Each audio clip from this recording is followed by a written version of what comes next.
Mi. Wow! Excellent, Emeric. Merci beaucoup pour ton coffre pour ouvrir cet épisode. Alors, bonjour à tous. Bienvenue au podcast Sega, des fois jeux vidéo, parce que c'est un podcast où parfois on vidéo, parfois, On vit les bas, mais souvent, même la plupart du temps, on on vit vit notre notre vinaigrette. vinaigrette. Des fois je vis des hauts, des fois je vis des bas, mais la plupart du temps je vis ma vinaigrette. Des fois je vis des hauts, des fois je vis des bas, mais la plupart du temps je vis ma vinaigrette. Wow! Merci beaucoup à Marc Drouin d'avoir créé cette chanson qui est à l'origine de ce podcast. Donc, bonjour à mes deux co-animateurs. Ici, devant moi, j'ai Émeric Bonjour. et Valentin. Bonjour. Moi, mon nom, c'est Frédéric, comme je l'ai mentionné déjà au début. Et aujourd'hui, eh ben, on a un épisode bien spécial. Pourquoi est-ce que c'est bien spécial? Eh bien, parce que c'est pas un jeu Sega. Oui, Pour le tout à premier fait. épisode. Déjà, C'était un podcast Sega sans jeu Sega pour le premier épisode. Exactement. On se dit, tant qu'à commencer un podcast, aussi bien aliéner tous nos fans possibles. Hein? Oui, c'est un podcast Sega où le premier jeu, c'est un jeu Capcom. Mais c'est pas grave parce que ne vous en faites pas, la grande majorité des jeux qu'on va essayer dans le podcast seront des jeux Sega. Et donc voilà. Mais qu'est-ce que ça peut bien être ce jeu Capcom? Ben, c'est un jeu Nintendo DS. Voilà, je vais pas laisser le mystère très longtemps, même si c'est un jeu d'enquête. Ouh! Et oui, puisqu'il s'agit de Ghost Trick. Donc voilà, c'est un jeu sorti sur Nintendo DS en 2010, et nous on a tous joué pour la première fois. On l'a découvert tous là ces dernières semaines Oui. sur la version remasterisée qui est sortie en 2023, donc sur toutes les plateformes. Nous on l'a fait sur Steam, je pense tout le monde. Hein. Oui, Ouais, oui, c'est oui, ça. tout à fait. Voilà. Donc voilà, et on va en parler aujourd'hui dans le détail, mais aussi surtout pour s'amuser et voilà, et partager notre expérience. Oui, tout à fait. D'ailleurs, pourquoi commencer avec un jeu Capcom pour un premier épisode? Une raison, d'abord, c'est parce que c'est rigolo, hein, d'être aussi subversif dès le premier épisode, mais aussi parce que c'était l'anniversaire à Valentin récemment. Et donc, Emeric et moi, on s'est cotisé pour lui acheter Ghost Trick à rabais Merci. sur Steam. Merci à vous, merci. Sans vous, ce podcast ne pourrait exister. Ouais, c'est ça. Ou pire, il faudrait qu'on commence avec un vrai jeu Sega, mais ce serait relou, hein, on est d'accord. Ouais, ce serait pas drôle. Donc, en tout cas, c'est un jeu que je suis très content de commencer avec celui-là aujourd'hui parce que je trouve que c'est un jeu qui est bien spécial, puis que moi, pour ma part, j'ai beaucoup apprécié. Mais d'abord, j'aimerais ça entendre Emeric. Emeric, j'aimerais ça que tu me dises, qu'est-ce que tu as vécu avec ce jeu? Parce que tu as vécu un haut. Alors moi, globalement, j'ai vécu des hauts avec Ouh. ce jeu. Mais on aura l'occasion d'en reparler. J'ai aussi vécu des bas. Et oui. Et... Bien joué pour les réactions, Fred. Si Et- c'était une réaction à la Ghost Risk, ce serait ou un truc du genre, là, des petits effets sonores comme ça. Donc oui, tu as vécu des hauts, mais aussi des bas. Mais aussi des bas, et mais ça, c'est ce dont on reparlera. C'est un jeu que je trouve un peu paradoxal, sur pas mal de points en fait qui se contredisent, notamment en termes de puzzle et de quelques autres éléments, mais on reviendra un peu plus en profondeur après. Toi, Valentin, est-ce que tu as vécu des hauts, des bas, de la vinaigrette? Bah, moi, j'ai vécu un haut pas spécialement très haut, Mhm. mais un haut quand même. Euh, mais pimenté, j'ai envie de Ouh! dire, agrémenté Agrément. de quelques petites doses de vinaigrette. Ok. Voilà. Bah, disons que c'est, en fait, c'est un jeu globalement, j'en sors plutôt positif, sans être encore une fois dithyrambique. Voilà, je tiens quand même à le préciser, c'est un jeu que je peux conseiller, mais c'est pas un jeu que je vous dirai, ah, je m'en rappellerai pendant 10 ans. Mais clairement, il y a des passes, en fait, il y a des moments où le jeu se prend les pieds dans le tapis, plutôt vers la fin, je trouve, mais de manière générale, il y a des moments où le jeu se prend les pieds dans le tapis et où, comme le jeu est tellement, enfin on en y reviendra, mais le jeu c'est un jeu qui se déroule de manière très fluide, qui est pas du tout un jeu bloquant, qui est un jeu qui se déroule de manière très fluide, etc. Quand il se prend les pieds dans le tapis, c'est d'autant plus, enfin on le remarque d'autant plus quoi. Et du coup, c'est vrai que c'est un peu ça qu'imaginait, quoi. C'est ces moments où ça broute, quoi. Tu vois, Mhm. c'est voilà. Mais globalement, c'est un haut. Oui, mais tout à fait. Mais comme je l'ai souvent dit, hein, tous les jeux ont leur haut et leur bas et leur vinaigrette, quel que soit le jeu, n'est-ce pas? Hein? Et donc, c'est la vinaigrette, c'est souvent ce qui fait la personnalité d'un jeu, n'est-ce C'est pas? ça. Une salade sans vinaigrette, c'est fade, ça n'a aucun intérêt. Ouais. C'est les petits défauts qui font en sorte que les jeux ils restent mémorables. Donc, évidemment, hein, ce ne sont que nos avis. Donc, prenez-les avec un grain de sel. Nous, on est trois guignols, on sait rien de rien. Donc, on est juste trois amis qui veulent s'amuser à parler des jeux qu'ils ont fait ensemble et des jeux Sega en l'occurrence. On est tous d'accord sur le fait qu'on n'aura pas la prétention d'avoir Non. un avis qui fera foi dans l'industrie. C'est juste, voilà, On se j'ai sent, envie d'en parler. on n'a pas la vérité infuse, hein. On veut juste. On ne prend pas les jeux de haut. Mais bon, retournons sur Ghost Trick. Moi, pour ma part, vous avez des avis plutôt positifs, mais moi, je pense que je suis encore plus positif. C'est un jeu qui, pour ma part, m'a marqué. J'ai trouvé que c'était même brillant par moments. C'est un des jeux préférés que j'ai fait cette année. Donc, j'ai vécu beaucoup de hauts. J'ai vécu des bas, évidemment. Il y a des petits moments plus ou moins cohérents dans l'histoire ou dans les mécaniques de jeu. Je trouve que justement, les mécaniques, c'est quasiment pas des mécaniques. On a l'impression parfois, je sais pas. Toi, Valentin, tu disais une sorte comment t'appelles ça? Un visual novel, là, des fois? Bah, moi, j'avais vraiment l'impression que c'était un visual novel avec des puzzles par-ci Ouais. par-là, quoi. Ouais, un truc du genre. Mais moi, pour ma part, ouais, ça, il y a des petits bas dans ce coin-là, mais rien de monumental. Mais j'ai vécu une belle grosse vinaigrette à la fin. Ça, quand on parlera de l'histoire, évidemment, on va en parler de fond en comble de cette fameuse fin. Puis moi, j'ai hâte d'en parler parce que oui, c'est vraiment la bonne vinaigrette. Alors, spoiler pour Ghost Trick, j'imagine que vous en doutiez, mais on va parler de tout ce jeu en détail, de la fin en détail. Si vous voulez le faire de votre côté, est-ce qu'on le recommande? Oui. Moi, oui. Oui, globalement. Surtout si vous aimez les jeux textuels. Enfin, Oui. voilà. Voilà. Moi aussi, je le recommande beaucoup. Je pense que c'est un truc, mais en plus, c'est très accessible. C'est pas très cher. Donc, si vous l'avez pas fait, faites-le. Mais nous, pour notre part, on va bien le spoiler. Et voilà. Donc, sur ce, on va plonger dedans, n'est-ce pas? Maintenant, allons-y. Par quoi commençons-nous? Je pense qu'on peut détailler rapidement c'est quoi le jeu, c'est quoi le concept, c'est quoi l'histoire, en gros. Tout à l'heure, du coup, Valentin, voilà, se parlait un peu de visual novel avec des puzzles. Moi, pendant le jeu, je me disais, en fait, on dirait un narrative puzzle game. Je suis pas sûr que le terme Mhm. existe réellement, mais dans le sens où on a des puzzles, mais je vais mettre des guillemets à puzzle, puisque la plupart, en fait, sont réalisables de telle sorte que c'est très fluide, très limpide. T'as pas Oui. trop de recherche à faire. Alors, moi, je me disais narrative puzzle. J'ai cherché, du coup, les développeurs, ce que eux en disent. Et le jeu, donc, sur les plateformes, sur la plupart des stores, notamment sur le PlayStation Store, il est catégorisé comme étant un adventure jeu de réflexion. Aventure et réflexion. Ouais. Quand on donc dit c'est- aventure, hein, on ne parle pas de Zelda ici, mais plus du terme old school, Ouais, des point jeux and d'aventure. Ouais, ça, des point and click, comme les bons vieux Double Fine, oui. C'est ça, donc voilà, c'est comme ça que les développeurs, en tout cas, ont nommé leur jeu en termes de genre un aventure, jeu de réflexion. Mhm. On sent l'essence point and click, je crois, dans le jeu. Moi, en tout cas, j'ai l'impression de l'avoir ressenti. J'ai l'impression que c'était vraiment un point and click qui était fait avec des mécaniques de la Nintendo DS, là, tu sais, en tête. En mode, comment on fait un point and click intéressant avec ce médium qui est quand même restreint, hein. La Nintendo DS, ce n'est pas un gros PC de guerre, même genre niveau contrôle, niveau input, c'est avec le stylet et tout. Donc, ils ont vraiment construit une sorte de point and click autour de cette interactivité-là qui était possible avec la Nintendo DS. Donc, ça, c'est un aspect que j'ai trouvé intéressant. Mais surtout que, mine de rien, il y a même d'autres éléments qui peuvent nous le rappeler, ne serait-ce que la caméra vue de côté, Mhm. en fait, avec des sprites 2D sur des environnements très détaillés.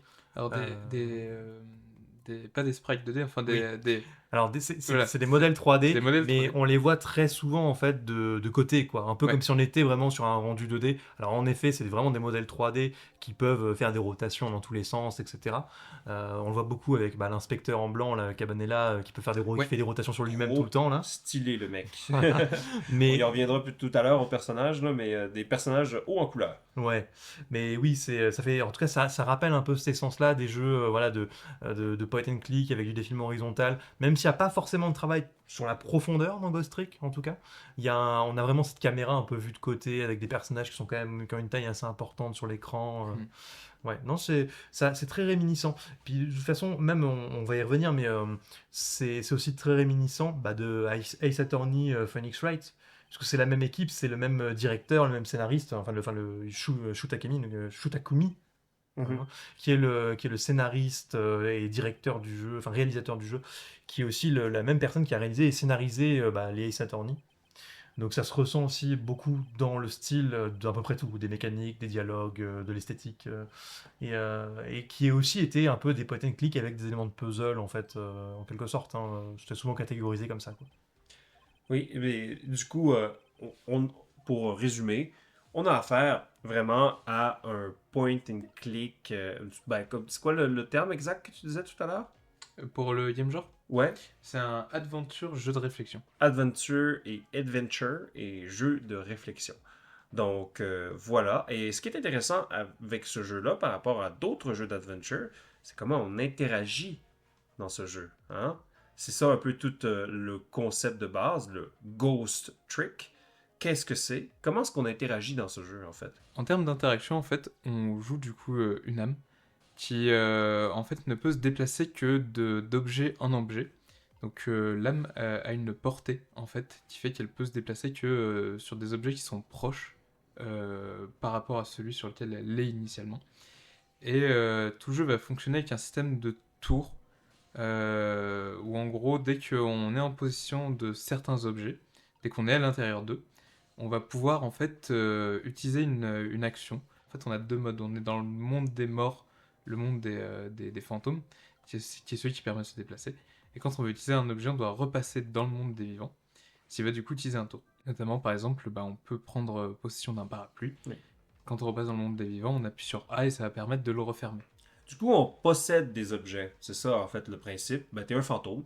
Tu possèdes des objets et tu interagis d'une manière qui est réminiscente un peu de ce qu'on pense que les fantômes font dans les films un peu surnaturels. Tu sais, des fois, des portes qui se referment d'un coup, des trucs qui roulent. Tu sais, quand les fantômes, dans l'imaginaire collectif, c'est des êtres qui, eux, ont juste un petit impact sur les objets physiques autour d'eux. Puis c'est comme ça qu'on va interagir dans le jeu. Et pour se déplacer, on se déplace d'objet en objet en les possédant.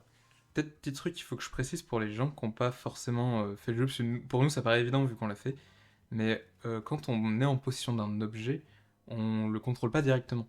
En fait, on appuie juste sur une touche et l'action avant qu'on appuie sur cette touche, en fait, nous est dit ça va faire ça, genre par exemple un bol, il va se secouer. Mhm. Mais on va pas pouvoir, par exemple, une fois qu'on est dans le bol, le diriger, c'est pas nous qui allons le secouer et tout, c'est juste la pression de touche va effectuer une action. C'est tout à fait. C'est extrêmement scripté, en fait. C'est ça. C'est comme. En fait, c'est le- tous les mouvements de tous les objets sont déjà préfaits. Puis toi, en fait, en tant que joueur, ton but, c'est de les activer dans la bonne séquence pour résoudre une sorte de puzzle. Donc, il y en a un petit peu des questions de réflexe. Des fois, il y a un tout petit peu de timing. C'est ça, il y a un tout petit peu de timing des fois où il faut que tu réussisses à bondir, par exemple, d'une balle qui est en mouvement, puis aller hop dans un autre objet et tout ça. Mais généralement, c'est des actions qui sont très scriptées. Puis ça donne justement un côté à ces séquences de possession-là que moi, des fois, justement, je trouvais un peu restrictif, dans le sens que, mettons, il faut que dans le tout début, dans la séquence d'intro, tu dois activer un ventilateur. Là, tu appuies sur A pour activer le ventilateur. Puis là, tu peux pas après avoir activé sur A, tu peux pas genre te déplacer dans un objet tout de suite. Non, il faut que tu attendes que le ventilateur ait fait toute sa séquence scriptée, que ce soit retourné vers le bon objet. Puis une fois que toute son animation est faite, là, tu peux te déplacer. Donc, voilà. Quand on dit justement que c'est un point and click, c'est pas de blague. C'est pas un jeu qui est dynamique en tant que tel. C'est très ancré justement dans cette logique de très scriptée du point and click. Et là, tu touches peut-être un des premiers bas pour moi dans le gameplay, qui est que, en fait, quand tu interagis avec un objet, tu sais jamais si tu vas pouvoir t'en défaire tout de suite pendant l'interaction, ou si tu vas devoir attendre que l'interaction se termine. C'est vrai que c'est un truc qui est pas très clair là-dessus. Tu as des interactions, tu es obligé d'attendre qu'elles se terminent pour pouvoir faire une autre action. Et tu en as d'autres, Mhm. bah, le jeu attend que tu lances l'action et que tu directement partes sur une autre action en parallèle, quoi. Et du coup, il y a ce premier truc-là, où c'est vrai que dans le gameplay, il y a quelques manques de clarté, même j'irai encore un peu plus loin, justement comme toutes les actions sont contextuelles et basées vraiment sur quelque chose qui est réel, enfin qui dépend d'une réalité commune à tous, quoi, ça rend les puzzles très prévisibles. Et on est obligé du coup de suivre une séquence d'actions, et c'est en fait le puzzle n'est pas dans ah bah tiens je vais devoir utiliser quel objet, mais plutôt dans quel ordre je vais devoir l'utiliser, ce qui rend en fait les puzzles quand même très simples, et au final c'est très dur en fait je pense pour les développeurs dans ce genre de configuration d'itérer un nombre de puzzles vraiment intéressants, parce qu'au final une fois on est obligé d'utiliser des objets qui ont des utilisations relativement simples et claires, mais qui en plus du coup limitent énormément l'interaction, parce qu'on n'a pas 50 milliards de moyens d'interagir avec les objets, quoi. Oui, ben, tout à fait. Puis en fait, c'est justement comme tu avais dit tout à l'heure, des fois, on ne sait pas quand on peut partir d'un objet, quand est-ce que justement la séquence est finie. Des fois, par exemple, à un moment donné, il y a un moment où une balle est lancée dans les airs, puis tu sais, toi, tu sais pas, en fait, vu que tu es habitué souvent d'attendre que l'animation de ton objet soit finie, tu es habitué de dire, bon, ben, je vais attendre que la balle monte dans les airs. Puis là, tu te rends compte après, ah, mais j'ai raté mon puzzle, mais comment ça se fait que j'ai raté mon puzzle? Ah, ben, c'est parce que quand la balle est dans les airs, là, il faut que tu possèdes. Ah, ok, là, à ce moment-là, il faut. Là, dans ce puzzle en particulier, là, il faut que je fasse ça, mais sinon, avant, c'est pas comme ça du tout. Donc, oui, il y a beaucoup de rigidité dans ce gameplay. Bon, moi, pour moi, c'est un peu un bas. Hein? Mais ce que ça m'a fait penser, là, c'est à quel point ce serait intéressant ce jeu si c'était dans un moteur physique, un vrai moteur, un vrai moteur, c'est pas très juste de dire ça, mais si c'était justement le même principe de ce jeu-là, de possession puis d'action, mais dans un moteur en temps réel, où il y a vraiment Une des simulation physique. ouais, des simulations physiques et tout ça. Mais bon, c'est vraiment pas le cas ici, puis de toute façon, c'était pas le but. Hein? On est sur Nintendo DS, on va pas commencer à faire du Unreal Engine 5 là-dessus. Là. C'est normal, mais voilà, je comprends tout à fait ce que tu dis. Bah du coup, moi je vais en parler un petit peu des puzzles, parce que j'ai pas mal de choses à te dire. Notamment, c'est une des grosses parties qui pour moi sont des hauts et des bas. En fait, un truc qu'on peut relever, notamment dû au fait qu'on soit très restreint en termes d'interaction, c'est que la plupart des puzzles sont assez fluides et limpides. On sait quasiment toujours ce qu'on doit faire.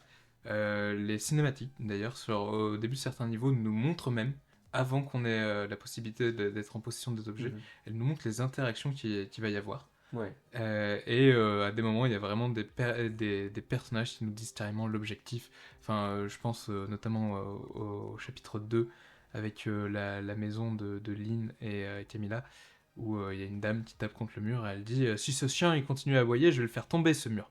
Bon, l'objectif est très simple, il est dit on doit faire aboyer le chien. C'est un jeu qui est très clair. Ça, c'est un des hauts du jeu. C'est que pour moi, je pense que ça pourrait vite devenir foireux avec le concept d'avoir des interactions avec le fantôme et tout ça. Moi, je trouve que la plupart du temps, c'est très très clair. T'es jamais vraiment perdu, ou si t'es perdu dans le jeu, t'es pas perdu longtemps. Tu finis souvent par réaliser la solution à l'énigme assez rapidement. Puis pour moi, c'est un haut parce que je suis un dum-dum brain. Hein, et j'aime ça quand les puzzles sont rapidement conclus. Puis j'ai mon petit sentiment de satisfaction. Alors, je suis d'accord, mais je vais mettre un gros oui, mais. Oh! Et ça, il y en aura plusieurs pendant le podcast. C'est pour ça que je disais qu'il y avait un peu des contradictions et des paradoxes pour moi dans le jeu. En fait, le fait qu'il y ait peu d'interactions fait qu'effectivement les puzzles sont assez simples. On sait globalement toujours ce qu'on doit faire. Mais des fois, on comprend qu'on doit faire une suite d'actions. On l'a fait, mais on ne sait pas nécessairement où ça va nous mener à la fin. J'ai un peu un exemple sur ça, c'est le chapitre 15. Le parc. Alors, c'est dans le bureau du parc, effectivement. Il y a un moment où on va devoir échanger une balle. Oula! Oh ouais, ça c'était fort. Hein. Et en fait, il y a tout.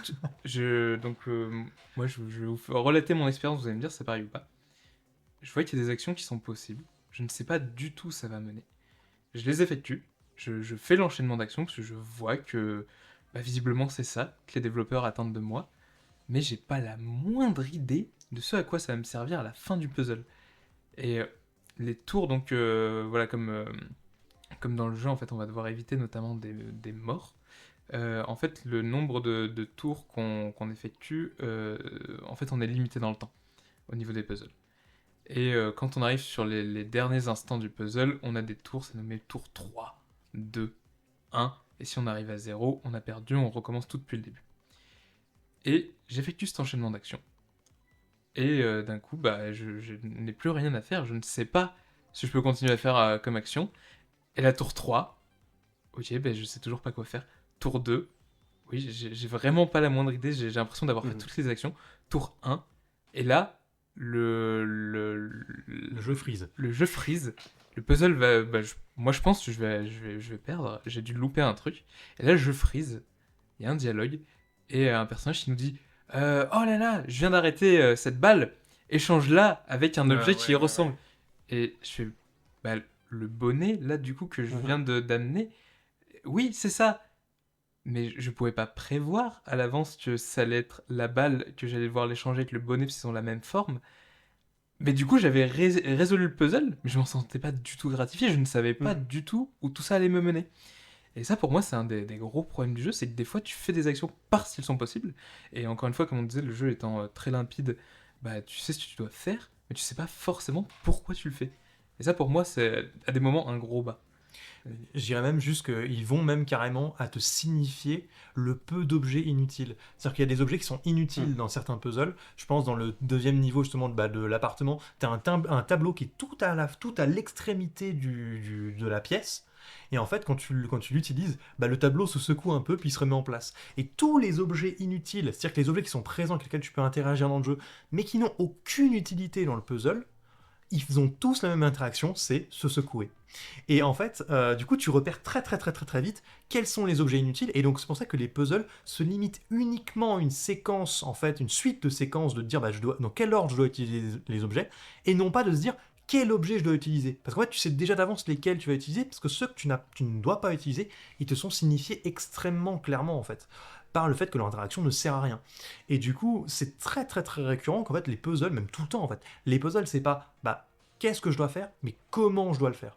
Et ça limite quand même énormément la potentialité, enfin le nombre de choses que tu peux faire. Ça rend le jeu plus fluide, certes plus agréable, peut-être quand on est moins fan de puzzle, mais ça le rend aussi beaucoup plus simple. Et ça amène à des situations où quand les développeurs veulent varier des situations, apporter de la nouveauté, ils l'apportent pas toujours de manière la plus réussie, on va dire. Mais il y a notamment... Pour expliquer le fait, je vous disais, il y a des moments, il y a des dialogues qui sont très explicites sur nos objectifs. Et tu parlais justement du fait de devoir varier à des moments les objectifs. Il y a une séquence, donc c'est le chapitre 12, je sais plus. Okay. Celui où il y a la séquence d'infiltration. C'était pas le 9, je sais plus. Peut-être le 9. Je sais plus. Je n'ai la séquence d'infiltration. Ah oui, ça c'est... Ouh là là, ça c'est un... Ça sera un gros morceau.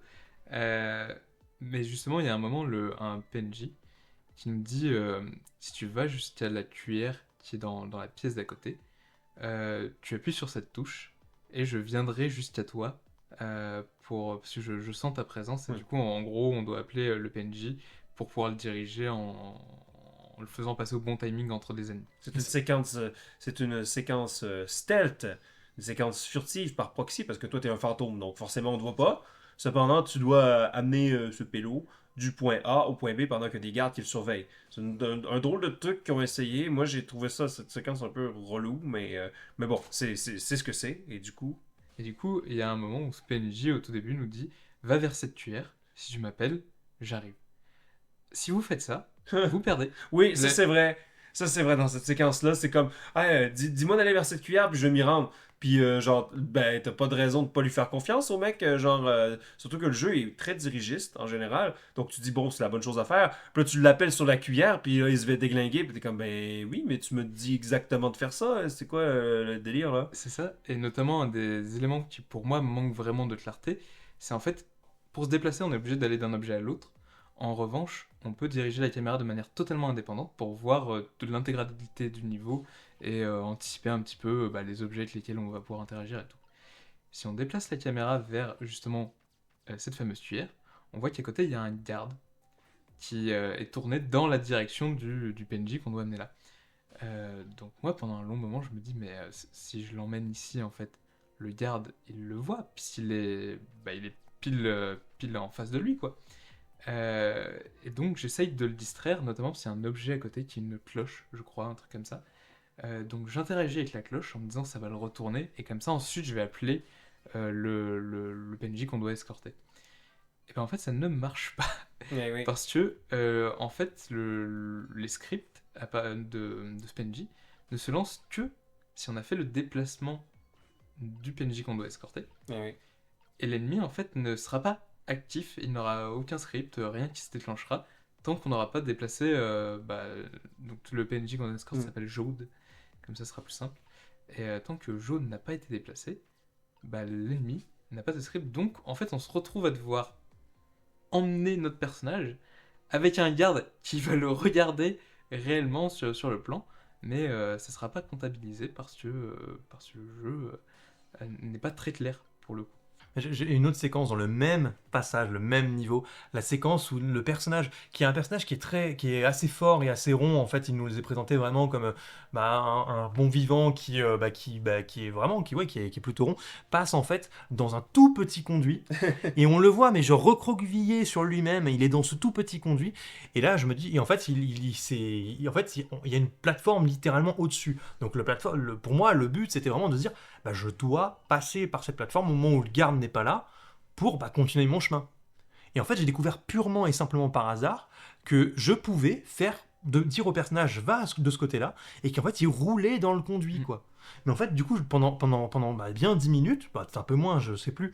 Bref, j'essayais de monter sur la plateforme du dessus, je me faisais choper à chaque fois parce que le timing est assez chaud. Et en fait, au moment où j'ai testé un truc comme ça au pif, j'ai vu que le personnage roulait dans le conduit. Et je me suis dit, mais comment ça, tu peux passer dans le conduit? Mais enfin, ton chara design, comme on a parlé un peu en off, ton chara design, il indique tout le contraire. Même l'animation dans laquelle tu es indique tout le contraire. Et l'animation, là, pour ceux qui n'ont pas fait la section, là, ils ont juste pris le sprite du personnage, puis ils ont fait rotation. Hein. Le mec, il bouge pas, c'est juste une image, c'est comme une image qu'on bouge à la main. Donc moi, j'ai trouvé ça rigolo sur le coup, mais ouais, bon, c'est une drôle d'animation. C'est pas le truc le plus clair. Et en soi, c'est pas bloquant, tu le découvres assez vite, quoi. Mais je veux dire, c'est des petits trucs comme ça où tu fais, c'est un peu dommage, quoi, parce que t'es un monde, mais en fait, tout est si limpide, et là, un élément aussi bête, mais justement, on en revient à ce qu'on disait tout à l'heure, c'est un élément où, en fait, qui est moins réussi, mais c'est un élément justement qui essaie de diversifier par rapport à la base qui, elle, est très claire, en fait. Alors là, pour nos chers auditeurs, vous devez vous dire « Ah mon Dieu, mais le gameplay de ce jeu, c'est de la pisse. » Mais pas nécessairement. Non. Non. Ben, on est critique un peu, mais qui aime bien châtie bien. Mais c'est sûr que, bon, il y a plein de tout petits soucis avec il y a des tout petits soucis et des gros soucis avec le gameplay. Mais après, moi, je trouve que ce gameplay, il n'est pas, il est pas là pour rien. Parce que le but, surtout, c'est de ce jeu. La partie intéressante, en fait, c'est l'histoire, les dialogues, les personnages et tout. Puis les puzzles sont plus là pour agrémenter le tout, en fait. La satisfaction du puzzle, pour moi, c'était même pas tant la résolution de ce puzzle, parce que la plupart sont tellement simples. Tu vois très rapidement ce que tu dois faire, sauf à des endroits très obscurs où là, tu réalises même pas ce que tu dois faire, tu comprends rien, parce que comme Emmerich, comme Valentin et Emmerich le disaient, c'est pas toujours clair. Mais justement, moi, ce que j'aimais, c'était la résolution des puzzles, puis de voir la conséquence de mes actes. Puis souvent, c'est des mises en scène un peu rigolotes, puis surprenantes, qui te mettent le sourire aux lèvres. Moi, j'avais ce feeling-là, en fait. Quand je faisais un puzzle, je galérais. Puis après ça, je voyais la fin du puzzle, puis je suis comme, en fait, c'est rigolo. En fait, c'est rigolo, quoi. Ça fait plaisir à voir, quoi. Mais genre, je pense à une séquence, par exemple, où est-ce qu'il y a comme il y a une question de kidnapping, en fait. Puis là, t'es comme, c'est assez dramatique, c'est une enfant qui s'est fait kidnapper. Puis là, tu te dis, oh là là, elle est apparemment séquestrée dans une valise, puis on voit la valise qui secoue. Puis là, le but, en fait, en tant que fantôme, c'est d'objet en objet, d'interaction en interaction, d'aller ouvrir cette valise-là pour voir qui a été pris en otage là-dedans. Puis c'est quand même la prise d'otage pour un jeu qui a quand même plutôt une ambiance plutôt drôle et comédique, mais ça parle de la mort et tout. Là, c'est un jeu de contraste. Tu sais, c'est quand même chaud et tout. Puis là, quand tu ouvres la valise, en fait, la valise se déploie. Puis la jeune fille qui était dans la valise, elle est assise dans la valise fait comme se transformer en fauteuil confortable. Elle a son petit livre, elle a son petit jus d'orange comme ça. Finalement, ses capteurs étaient quand même bien sympas avec elle et tout. Donc moi, quand j'ai vu ça, tu t'attends pas à voir la petite fille sortir comme si c'était genre un lazy boy et tout. Donc moi, ça m'a bien fait rire. Donc, tu sais, je pense que c'est vraiment des puzzles qui mettent de l'avant de la mise en scène et de l'histoire, d'abord. Puis ça, pour le coup, quand on reste pas trop coincé longtemps dessus, je trouve que ça réussit. Ben, c'est aussi ça que j'entends par le fait que je pense que c'est avant tout un jeu textuel, plus qu'un jeu de puzzle, Ouais. dans le sens où les puzzles sont vraiment là pour agrémenter la chose, et du coup sont faits pour être vite faits. Ça n'empêche que du coup on peut des fois en avoir un peu envie de plus, quoi, ou en tout cas d'un truc un peu plus profond. Mais en effet, ça sert juste, enfin, ça sert essentiellement à agrémenter le fil narratif. Et on n'a pas envie de mettre 30 minutes à faire le puzzle parce qu'on n'a pas envie de casser justement ce flow narratif, quoi. Mhm. Je pense que c'est aussi un peu ça la volonté des développeurs. Et je suis du genre, alors oui, je pense que les gens vont très vite les capter. Je vais peut-être être celui qui chipote le plus sur des petits détails, mais que je trouve un peu important en fait dans le jeu. On parlait du fait que le rythme des puzzles permette de mettre en évidence le côté narratif, quoi. Mm. Mais il y a des moments où en fait il y a des éléments qui vont contredire un petit peu cet aspect. Je pense notamment à un truc, il y a des objets, je sais pas si vous avez fait gaffe, ils reviennent dans plusieurs niveaux. Mhm. Et dans certains, on peut interagir avec, et dans d'autres, on ne peut pas. Oui. Notamment, je pense à un gyrophare qui est utilisable dans 2 niveaux. Et dans le niveau avec notre fameux bailé qui danse, quand on active le levier qui permet de voir toute la masse d'armes, on a ce même gyrophare qu'on ne peut pas utiliser. Donc c'est pas très grave, parce qu'en fait, encore une fois, c'est pour mettre en évidence ce que tu disais, il y a des objets avec lesquels on va pouvoir interagir, d'autres non. Et quand le jeu a pas envie qu'on interagisse avec, des fois, alors soit on le secoue, soit des fois il dit bah écoute, on va même pas te le mettre parce que ça sert à rien, ça va casser le flow du niveau. Ouais. Le jeu, il en a rien à foutre. C'est En ça. fait. Genre, il dit maintenant tu fais ça, maintenant le puzzle c'est ça. Ah ouais, mais tout à l'heure je faisais ça. Ben tu peux plus le faire maintenant. Cet objet-là il marche plus. Maintenant c'est ça. C'est un jeu qui est très dirigiste, par nature. C'est ça. Mais c'est là où je vais revenir avec mon fameux oui, mais. Alors, encore une fois, c'est un détail, ça arrive pas dans beaucoup de niveaux, mais du coup, c'est dire à quel point je trouve le jeu va manquer un petit peu par moment de petites finitions qui auraient pu apporter beaucoup de choses. Euh, le chapitre 14, donc du coup, celui où on doit échanger la feuille et la statue. Oui. Je sais pas si vous avez fait gaffe. Alors, pour expliquer un petit peu aux auditeurs, On débloque un nouveau pouvoir. on débloque un nouveau pouvoir qui permet de swapper entre 2 objets. Mais c'est pas ce qui va m'intéresser le plus, pour le coup. C'est quand on débute un niveau, on commence à partir du moment où on débute à l'endroit où la personne est décédée. Une fois qu'on quitte ce point, l'endroit où le cadavre était disparaît, donc on ne peut pas revenir sur cet élément. Au début de ce niveau, on doit aller vers la droite, qui est là où il y a les jeux pour enfants et tout, et qui va nous mener à la suite du niveau. Mais je sais pas si vous avez essayé, on peut aller vers la gauche, il y a une petite pelle et un petit levier. Si on fait ça, on est bloqué, et on ne peut pas continuer le jeu. Alors, c'est pas, encore une fois, c'est pas quelque chose de très grave, puisque en une pression de touche, on peut commence. revenir au début du niveau et tout, mais c'est un peu étrange le fait d'avoir laissé pour le coup des éléments interactifs qui, si on les utilise, nous bloquent. Alors au début, je me suis dit, elle n'est pas là pour être d'un point de vue purement du gameplay, mais pour d'un point de vue narratif. Parce qu'en fait, on va avoir un autre personnage, donc dont tu parlais, qui lui a une portée beaucoup plus longue. Cet autre personnage. Alors avant notre présence, en fait, on nous explique qu'il va swapper 2 objets. Et je me suis dit, le levier. Donc en fait, on arrive par une pelle, puis un levier. Et en fait, de ce levier, tout en haut, il y a la fameuse statue que ce personnage qu'on contrôle désormais échange en fait au cours de la cinématique d'avant. Le problème, c'est que du levier, on ne peut pas arriver à la statue qui est tout en haut. Donc c'est-à-dire que d'un point de vue narratif, ça ne justifie même pas le fait que ces éléments soient là pour expliquer la portée du personnage et l'échange qu'il va effectuer.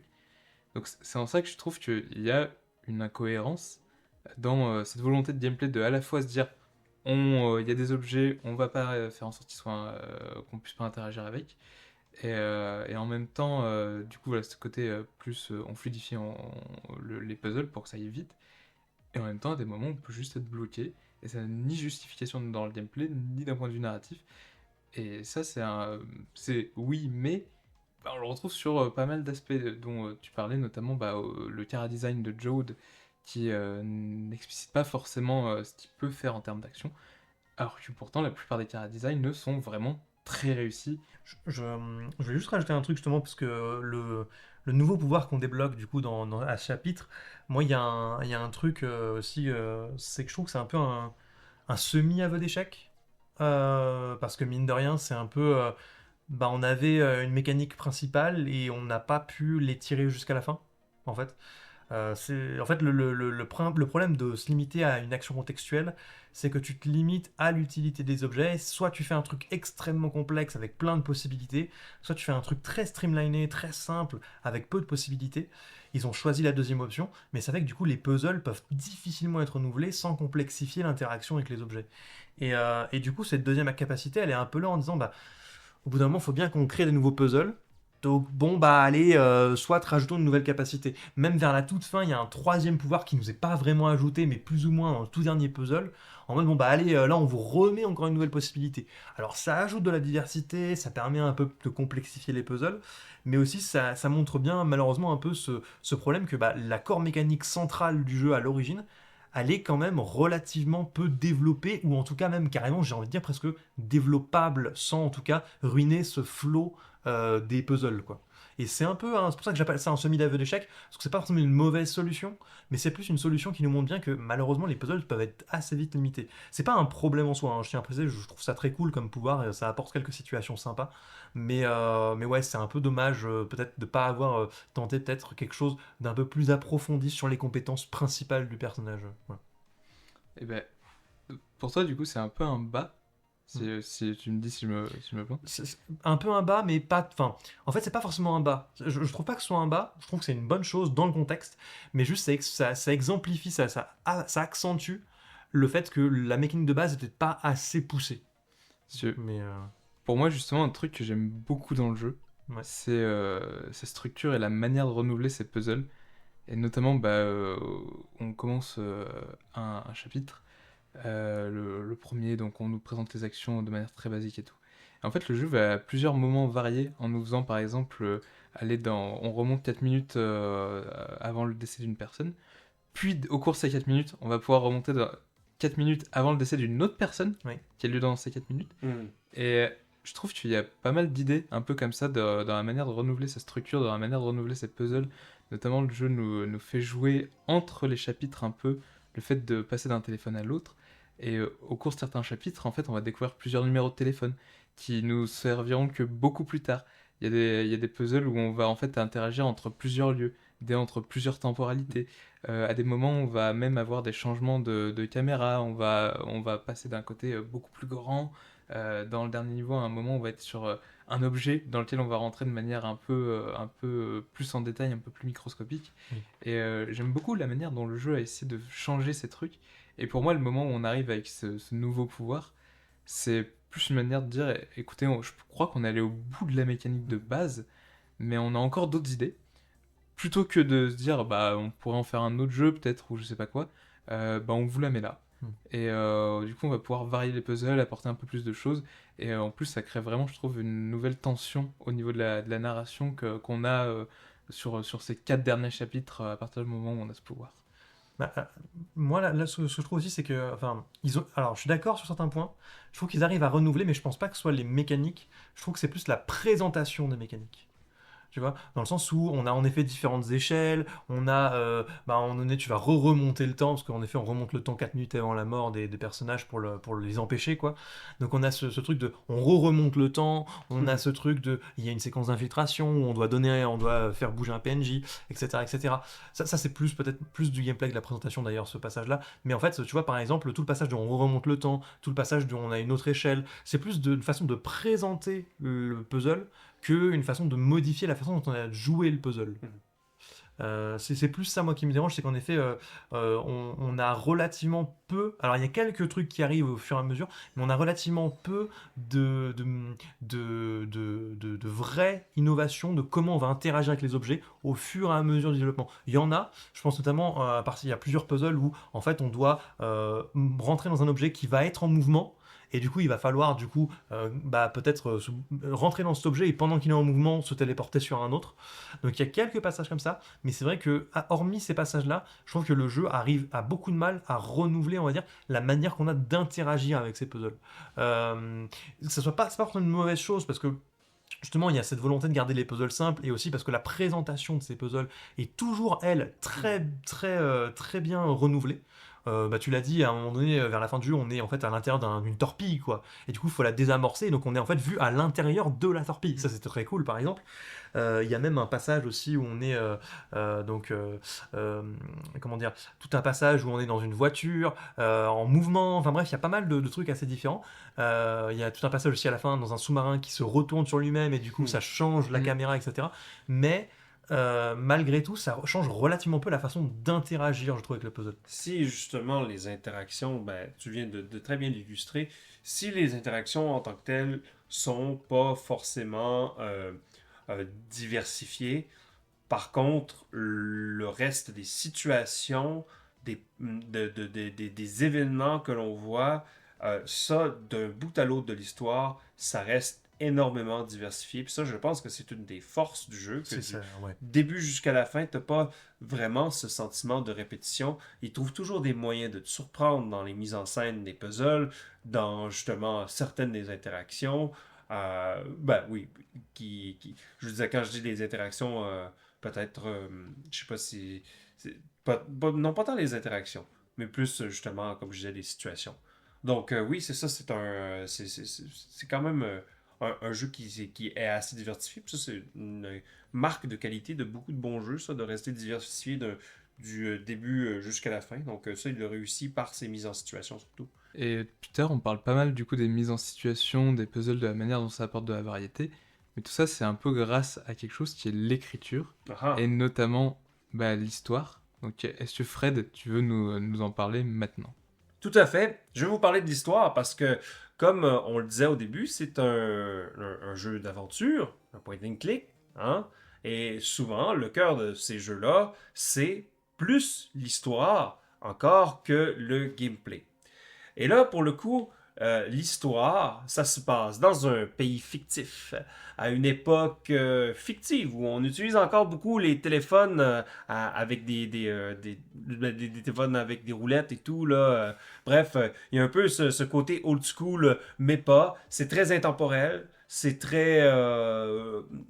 on ne sait pas trop dans quel pays, c'est au Japon, aux États-Unis, il y a un peu des inspirations de tout. Il y a des conflits internationaux, mais aucun pays n'est jamais dit. Bref, dans cette espèce de monde où les gens sont très disco, hein, on voit le design du personnage principal avec sa coupe, littéralement sa coupe banane. C'est Titeuf. Ouais, c'est ça. C'est Titeuf qui est devenu grand.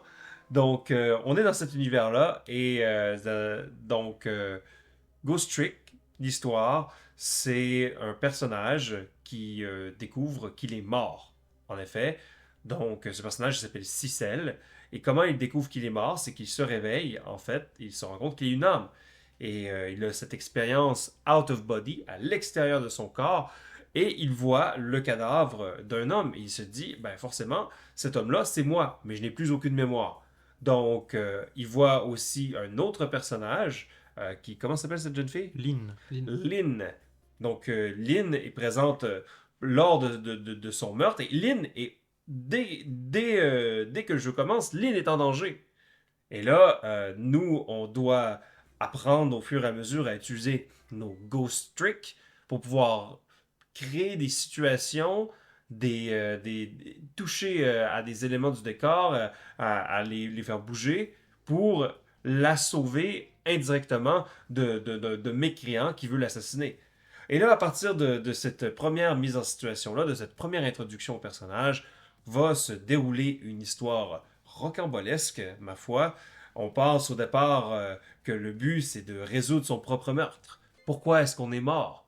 Mais après ça, cette idée-là reste toujours au cœur de l'histoire, mais plus tard devient quasiment secondaire, quand on se rend compte que ça évolue vers une sorte de conflit quasiment international, avec des conspirations, quasiment une douzaine de personnages secondaires qui sont tous en lien les uns avec les autres, et ça culmine en une séquence de fin où tout est révélé, où chaque mystère est résolu, et même des mystères qu'on n'avait pas qui sont résolus aussi d'ailleurs.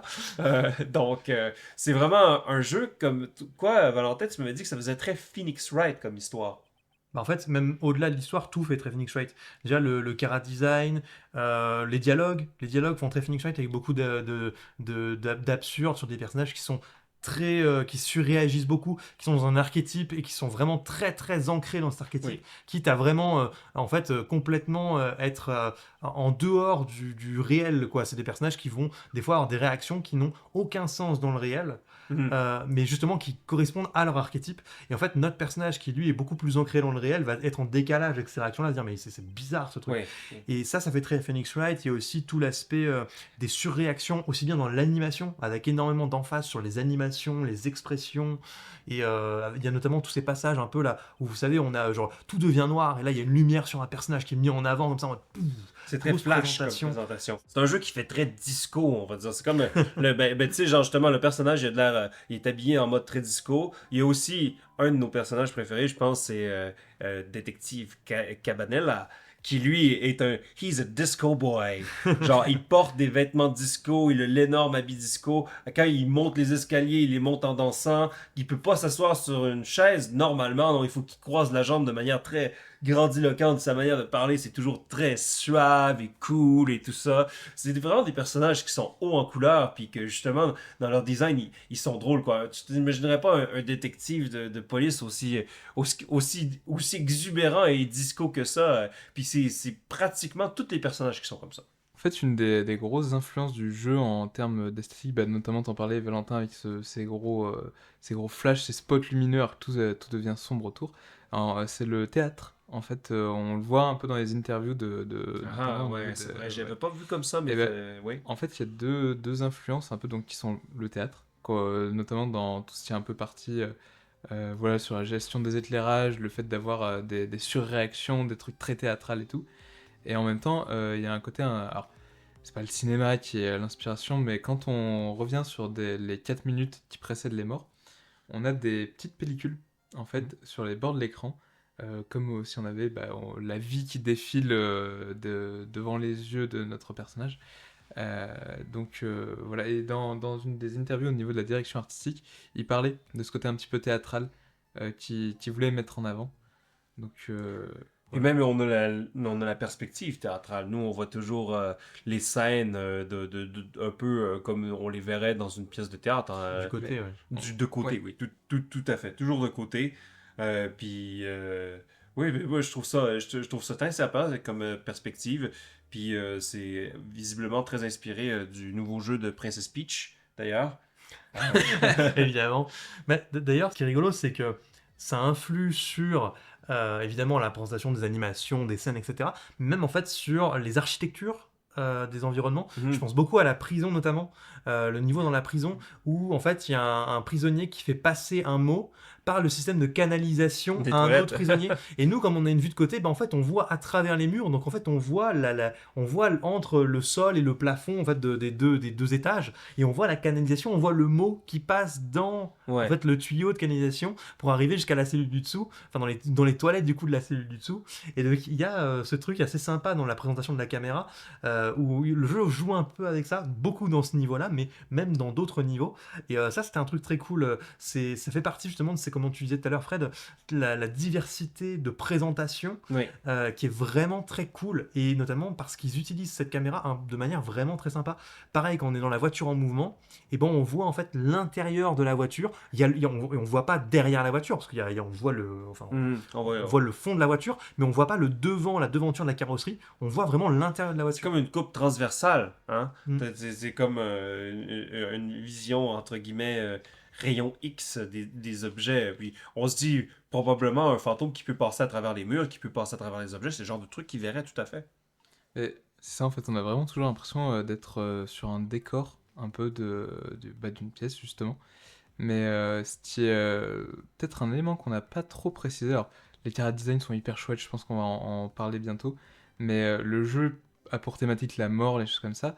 Mais un, il est très coloré, et deux, il est vraiment très tout public. Oui, ce oui, qui est oui. peut-être pareil pour les gens qui nous écoutent, Oui. je sais pas quelle image ils ont en tête du jeu, mais oui, c'est vraiment très coloré, très tout public, c'est drôle, l'ambiance est hyper légère, même s'il y a des moments un peu dramatiques et tristes, mais il y a un côté très feel good en fait dans le C'est jeu. ça. On est toujours un peu on est content quoi quand on voit le chien, quand on voit plusieurs C'est personnages. C'est très drôle. C'est un jeu qui est drôle. On parle de jeux de jeux comiques ou de jeux de comédie, qu'il n'y en a pas beaucoup. Pour le coup, bon, c'est pas concentré exclusivement là-dessus, mais il y a des moments qui sont très rigolos, des personnages qui comme tu avais dit tout à l'heure, à Phoenix Wright, qui ont des mouvements très exagérés, très clichés. Puis d'ailleurs, ces mouvements-là, parfois, vont servir au puzzle même, genre, des fois, comme justement la dame, là, quand t'en parlais tout à l'heure, là, si tu la fermes pas, je vais défoncer le mur! Puis là, t'es comme, ok, ouais, il faut que je pousse cette dame-là à faire défoncer le mur et tout. Bref, c'est vraiment, c'est un jeu qui fait sourire. Moi, je souriais tout le long que je jouais à ce machin, sauf dans les sections un peu reloues. Hein? Dont on parlait tout à l'heure. Mais ouais, c'est ça, c'est un jeu qui nous fait vivre des hauts à ce moment-là. Les hauts dans Ghost Trick, la grande majorité, autant qu'on était très critique sur le gameplay, puis que même s'il y avait des trucs intéressants à ce niveau-là, on voit que l'histoire, la DA, il y a beaucoup de hauts à ce niveau-là aussi. Ben, notamment justement, tout à l'heure, on critiquait un petit peu la DA de Joe, juste par rapport au fait que ses animations n'étaient pas très claires. Mais globalement, les chara design sont hyper cool, hyper clean, et en fait donnent une vraie personnalité aux personnages, alors en fait, concrètement, on les voit pas tant que ça pour la majorité, mais juste avec quelques lignes de dialogue, des petites phrases qui vont leur être très spécifiques, des comiques de répétition, des comiques de situation. L'animation aussi. L'animation, genre, typiquement, on parlait de la prison, on a un personnage qui a une tête. La tête de saucisse. Voilà, la tête de saucisse. Curry comme Lover, une tête. c'est lui qui aime le curry, là. C'est Un ça. personnage qui a foutu la station de police en feu en demandant un curry, puis on lui aurait donné un curry trop épicé, ça l'aurait rendu vénère, puis il aurait brûlé la station de police avec un lance-flamme. C'est ça. Et quand lui, notamment, t'en parlais tout à l'heure, il y a un personnage qui lui envoie un message, en fait, pour lui dire si les gardiens arrivent ou pas, s'il est en train de creuser un trou avec une cuillère. Ouais, ça Et fait quand un peu il- Shawshank Redemption, là, toute cette séquence. Voilà. Et quand il rentre dans le trou, on a vraiment une sorte de... en fait, c'est marrant Les parce que patos, quoi. ouais, et le jeu joue sur le fait des fois de pas animer certaines choses, genre notamment quand ce personnage il rentre dans son tunnel, il se pousse pas avec ses mains et tout pour arriver, juste il glisse comme une saucisse. Et puis ensuite quand il ressort, vite l'animation se joue à l'envers.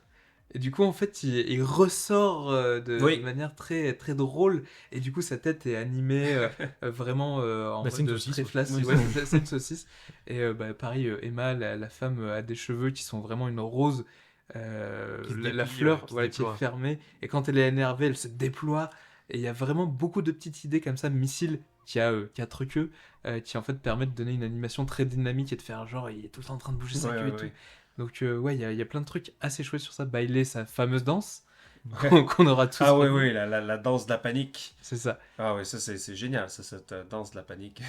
Et le chara design est bon, mais c'est aussi l'animation qui retranscrit vraiment beaucoup. L'animation est vraiment très Oui, qualitative. l'animation 3D, elle est clean. Ouais, ouais. Genre, De ouf. tu vois, Puis je me demande, moi je l'ai pas vu en pixel, qu'est-ce que ça donnait sur la Nintendo DS, C'est mais je serais... exactement pareil, Ah mais ouais? juste avec juste les personnages sont vraiment très pixelisés, Mhm. beaucoup plus pixelisés, ils sont pas clean et aussi lisses, mais les animations sont les mêmes, quoi. C'est ça, Wow. en fait, t'as juste l'impression que c'est la résolution qui a Mm. changé, mais ouais, j'ai regardé un petit peu les comparatifs avec la DS, et ouais, t'as déjà ce niveau d'animation, juste avec une moins bonne résolution. Du coup, justement, pour que vous puissiez imaginer ces personnages-là, en fait, on les voit à deux perspectives. Déjà, on les voit de loin, puis c'est là qu'on peut apprécier justement toute l'animation 3D, puis leur modèle 3D et tout ça. Puis ça, c'est la perspective un peu théâtre, comme on dit, parce que nous, on est en mode spectateur dans une pièce de théâtre, puis on voit ça au loin. Mais on les voit aussi sur un autre plan, c'est quand il y a des dialogues. Les dialogues, ils sont faits similaires à ce qu'on voit. Un exemple très commun, c'est Persona 5. Ouais, c'est du visual novel un peu en Oui, quelque c'est ça, sorte, visual hein. novel où tu as le personnage il y a son portrait dans le coin de l'écran, il y a son texte à côté. À la différence de Persona, c'est qu'il n'y a aucun voice acting dans le jeu. Zéro voice acting, donc c'est un jeu qui peut être joué de manière tout à fait silencieuse. T'entends pas la belle musique du jeu, mais mettons que t'es dans le train sur ta Nintendo DS, c'est pratique. Il y a juste le cuisinier qui chante. Ouais. Mi.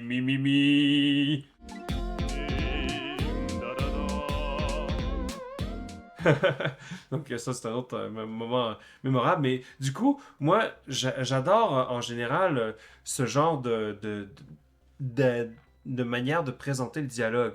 Dans Persona, c'est ultra efficace parce que mais genre c'est ultra efficace parce que souvent tu as du voice acting, mais aussi c'est que le personnage qui est dessiné à côté de la boîte de dialogue, il va avoir des expressions qui vont changer, puis même avoir un petit peu d'animation, alors que dans ce jeu, il y a presque pas d'animation, quoi. C'est vraiment des images fixes. Puis il y a des changements de ces images-là pour afficher différents états, d'avoir notre personnage qui est Cicel, qui est un peu genre dépité quand il trouve que la situation n'a aucun sens. Ou des fois, genre des personnages qui vivent des moments très dramatiques et ils crient tout d'un coup. Puis je trouve que, surprenamment, c'est tellement fait d'un minimalisme, mais pour moi, ça me faisait vivre énormément d'émotions. En fait, je me laissais porter par les émotions. Je ressentais les émotions des personnages, alors que en soi, il n'y avait pas d'animation, il n'y avait pas de voice acting, il y avait juste du texte et des images qui sont juste très bien faites, très parlantes. Je pense que c'est aussi une des forces justement de ces panels-là, avec qui sont très expressifs. On se souvient on se souvient tous, je pense, de Mass Effect Andromeda, où en fait, enfin voilà, mais en fait, Malheureusement, oui, on voilà. s'en souvient. Mais tu vois, l'un des problèmes, et c'est un des problèmes qu'en fait, enfin, beaucoup de AAA qui ont ce truc avec des chants contre chants un peu partout souffrent beaucoup, c'est qu'en fait, animer des visages qui doivent parler en synchro labial, alors qu'ils sont généralement pas faits à la main, mais qui doivent parler en synchro labial, en plus qui doivent être expressifs, c'est un taf monstrueux sur des jeux qui durent des fois 40 heures. C'est quelque chose qui est monstrueux. Là, en fait, les mecs, ils ont une dizaine de panels de réaction pour chaque personnage, et après, ils ont juste à les utiliser au bon moment, quoi. Et du coup, c'est vrai que ça permet de rendre les personnages beaucoup plus expressifs. Alors évidemment, il y a le fait qu'ils sont très exagérés dans leur expression, mais il y a aussi le fait que du coup, on les ressent plus expressifs parce qu'on voit constamment de manière très proche et très frontale leur expression. Là où dans beaucoup de jeux qui essaient justement d'avoir un rendu beaucoup plus réaliste avec des champs contre champs sur des gros plans de visage, les personnages sont beaucoup plus statiques et même quand ils ont des émotions, c'est des émotions qui sont limitées par de un le réalisme des visages, mais aussi parce qu'on n'a pas envie de tomber dans le cannibali, quoi. Donc on est sur quelque chose qui est généralement assez simple et assez sommaire, là où les mecs ils en tartinent des caisses sur les panels, où les mecs quand ils sont étonnés ils ont des bouches de 3 mètres de haut, enfin voilà, tu vois, j'abuse un peu, mais on est vraiment dans ce truc là, et encore une fois, bon, ça fait très Phoenix Wright, mais c'est un truc qui est très très japonais aussi quand même, mine de rien, dans les visual novels japonais, sur le truc là, t'en parlais avec Persona 5, mais en fait il y a énormément de jeux qui ont ce principe là, des Sakura Wars, des trucs comme ça, qui ont en fait utilisé cette expressivité des panels pour retranscrire en fait la situation autrement que via l'écrit, enfin en plus. Il y a un ton qui est donné en plus que par l'écrit, par ces images, quoi.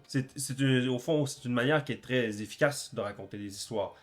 Autant que dans un jeu AAA, la Sony, tu vas avoir des détails, des animations faciales qui sont indistinguables. Comment tu dirais ça, toi, Émeric? Euh, Indistinct? Moi, qu'on ne peut pas distinguer. Qu'on ne peut point distinguer de la vie réelle. C'est très impressionnant, mais bon, c'est pas à la portée de tout le monde. Récemment, j'ai fait un jeu qui est très similaire à Ghost Trick, surprenamment, que j'ai beaucoup aimé aussi, qui s'appelle The Forgotten City. Et ça, pour le coup, le jeu, il est fait dans Unreal Engine 5. Et là, c'est un peu construit comme les jeux de Skyrim, Oblivion, surtout Oblivion, où est-ce qu'il y a un zoom-in sur le visage et tout ça. Les animations faciales sont un peu stiff. Tu sais, c'était fait par un très petit studio et tout. Au final, c'est pas tant dans ce cas particulier, c'est certainement pas les expressions faciales qui auront porté l'histoire, mais le voice acting dans ce cas-ci. Mais bon, comme tu disais, c'est ça qui montre la limite un peu d'essayer de poursuivre le réalisme dans des personnages, dans le character design, quand tu essaies de raconter une histoire. C'est pas parce que ton jeu a pas la gueule de Last of Us que tu peux pas raconter un récit qui est extrêmement prenant, qui est extrêmement émotionnel, puis extrêmement fort. Non, au contraire, même avec certains trucs plus minimalistes, comme ce qu'on voit dans Ghost Trick ou Persona 5, mais tu peux raconter des trucs franchement vraiment cool. Puis là où on se rend compte que les personnages sont un peu mémorables, je trouve, c'est quand on arrive notamment sur le générique de fin, qui nous les retrace tous. Et genre, même le rocker, qu'on voit juste. Lui, il a de souvenirs pas de dialogue. Non, mais il y en a très vite fait. Et quand on le voit au générique de fin, en fait, juste il a été caractérisé par le bruit de sa guitare, par son animation, son design. Et en fait, instantanément, quand on le voit, on se dit ah oui, je m'en souviens. Et il y a un soin dans ces personnages. Ils se sont vraiment embêtés pour créer des personnages intéressants, quoi. Mais et encore une fois, alors, beaucoup de redites là-dessus, mais c'est très Phoenix Wright comme truc, quoi. C'est-à-dire que vraiment, genre, pareil, ce que tu viens de dire m'a déclenché un trigger dans mon cerveau. Quand t'as dit, ouais, on a générique de fin, on les voit tous à la fin et on se souvient de chacun d'entre eux. C'est très Phoenix Wright aussi. Et même, j'ai envie de dire, la fin qui est très feel good au final, hein, mine de rien, et ben c'est aussi une fin très feel good, un peu. Moi, je me rappelle de la fin du premier Ace Attorney. C'est assez feel good aussi. Et en fait, t'as ce truc de dire, putain, lui, je m'en rappelle. Ah, mais le figurant là, dans ce truc-là, que j'ai vu genre 1 heure à tout péter dans le jeu à certains moments, mais je m'en rappelle de lui. Parce qu'en fait, il était tellement distinct par ses expressions, par ses dialogues, sa manière de s'exprimer par ses expressions et ses dialogues, mais aussi par son character design, que tu peux pas ne pas t'en souvenir en fait. Et notamment, Phoenix Wright utilise beaucoup ça en faisant revenir des personnages d'anciens jeux de temps en temps, en disant ah mais tu te rappelles la vieille là. Et ben l'année dernière elle était garde pour une série télé à la con. Et ben là elle se retrouve dans une enquête en plein milieu de Tokyo, tu vois. Enfin, et du coup ah bah tiens oui mais je m'en rappelle, tu t'en rappelles d'un jeu sur l'autre parce qu'ils sont tellement mémorables que t'es obligé de t'en rappeler. Bah là il y a un peu de ça en effet. T'as le chara design qui aide énormément. De toute façon les couleurs sont ultra contrastées, ultra saturées. C'est difficile de ne serait-ce que ne pas les remarquer visuellement. Mais même dans la façon qu'ils ont de s'agiter à l'écran et de discuter, ils ont tous leurs petites obsessions et leur petite façon de communiquer. Je pense le plus simple à caractériser, c'est le chien missile. Oui. Qui dans ses, enfin, alors évidemment, il a ses expressions et ses animations, mais surtout ses dialogues, qui en fait, où il y a vraiment des moments où il commence une phrase qui a l'air un peu sérieuse, et ça coupe sur le dialogue suivant, et là, il y a un mot en énorme qui est écrit, qui est genre bonjour, et genre vraiment, ça n'a aucun rapport, quoi. Et en fait, parce que c'est un chien, il est bête, quoi. Mais il est plein de bonnes intentions. Mais il est plein de bonnes intentions. Mais du coup, c'est vrai qu'on a ce rapport au personnage qui est extrêmement personnel, parce qu'ils ont chacun leur petite touche, quoi. Oui. Et comme tu disais, Émeric, à la fin, tu les vois tous dérouler et t'es en mode ah ouais, mais je suis content pour ces personnages, mais aussi d'un autre côté, je me rappelle de chacun d'entre eux, je me rappelle de quels étaient leurs problèmes durant le jeu, et là de les voir, ces problèmes-là résolus, c'est cool, tu vois, ça m'apporte une petite satisfaction. Donc ouais, là-dessus, c'est une vraie réussite du jeu, les personnages. Mais même, je dirais de manière générale, sa présentation, c'est une énorme réussite. Oui. Le jeu est très clean et très polish, c'est assez fou à ce niveau-là. Et je pense un point où je vais peut-être dissocier les deux, mais le scénario, autant il y a débat, autant l'écriture globalement, des dialogues, de la manière d'apporter les choses, Ouais. Voilà, je vais vraiment dissocier le scénario et l'écriture. Je trouve que l'écriture est, elle, globalement très bonne. Oui. Ça, moi, c'est un des trucs que j'ai le plus apprécié dès le début. Les dialogues sont rapides, ils sont punchy. C'est un jeu qui parle beaucoup, mais qui parle de manière dynamique, en fait. sais, chaque petit dialogue, parce que c'est des petits dialogues, genre trois lignes à la suite, chacun de ces petits segments-là sert toujours à quelque chose.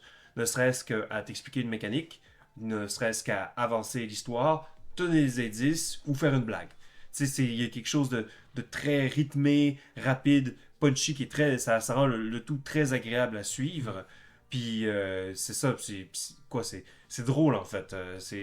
Ça, du coup, il y a des trucs en fait, quand on dit qu'on vidéo, au niveau de l'univers, de l'histoire, genre, il n'y a pas à dire pour tout ce qui est présentation, graphisme, aussi dialogue, ça c'est quasiment que des hauts. Ils ont fait un taf de malade, les gars.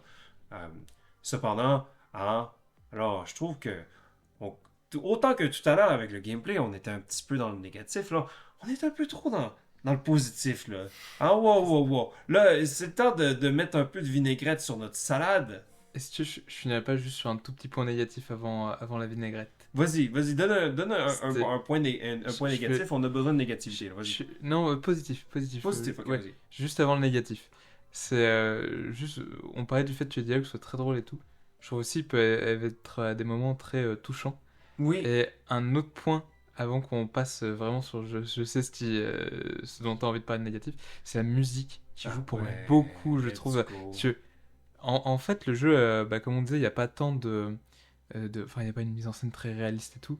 Mais la musique, je trouve, vient vraiment apporter et soutenir beaucoup de moments, que ce soit en termes de tension, en termes d'intrigue, en termes de révélation, ou en termes des fois de côté un petit peu triste, mélancolique, ou des fois la musique ou l'absence de musique, qui a des moments, tu le disais, fait des moments de rupture.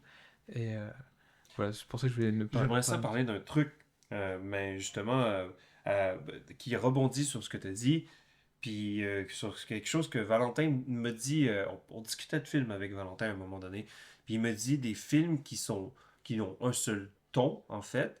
Tu sais, par exemple, les films qui sont juste déprimants tout le long, ou qui sont juste tristes, dramatiques tout le long.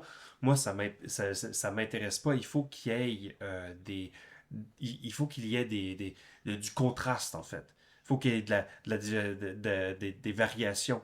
Tu sais, souvent, on pense ça d'un film. Tu sais, des fois, il y a des films qui se prennent trop au sérieux. Ça en devient ridicule, quoi. Oui, c'est ça. Où ça devient plus crédible. On pense notamment à un des films qui a beaucoup été critiqué pour ça, c'est, mettons, Batman versus Superman de Zack Snyder, qui beaucoup disaient, bon, c'est juste un film de super-héros qui est pas drôle du tout, puis c'est juste genre dark, dark, dark, dark, dark. Pour le coup, c'est vrai. C'est comme ça. Puis, tu sais, ça, c'est souvent ça, une critique qu'on donne à des trucs sérieux, en fait. À des trucs dramatiques. Voici un truc qui se prend trop au sérieux, puis franchement, ça aurait été plus intéressant s'il y avait eu un peu de moments drôles à certains moments. Sauf que ça, c'est un truc qu'on dit pas souvent, mais dans les comédies, c'est important aussi qu'il y ait cette même diversité. Moi, je pense à un film qui fait juste jamais se prendre au sérieux, puis qui est juste drôle tout le temps, ce sera pas très intéressant. Puis pour le coup, Ghost Trick, c'est un jeu qui, autant que la base fondamentale, c'est drôle. C'est drôle et c'est fun et c'est rigolo. Tout le monde est amis ensemble, on s'amuse bien.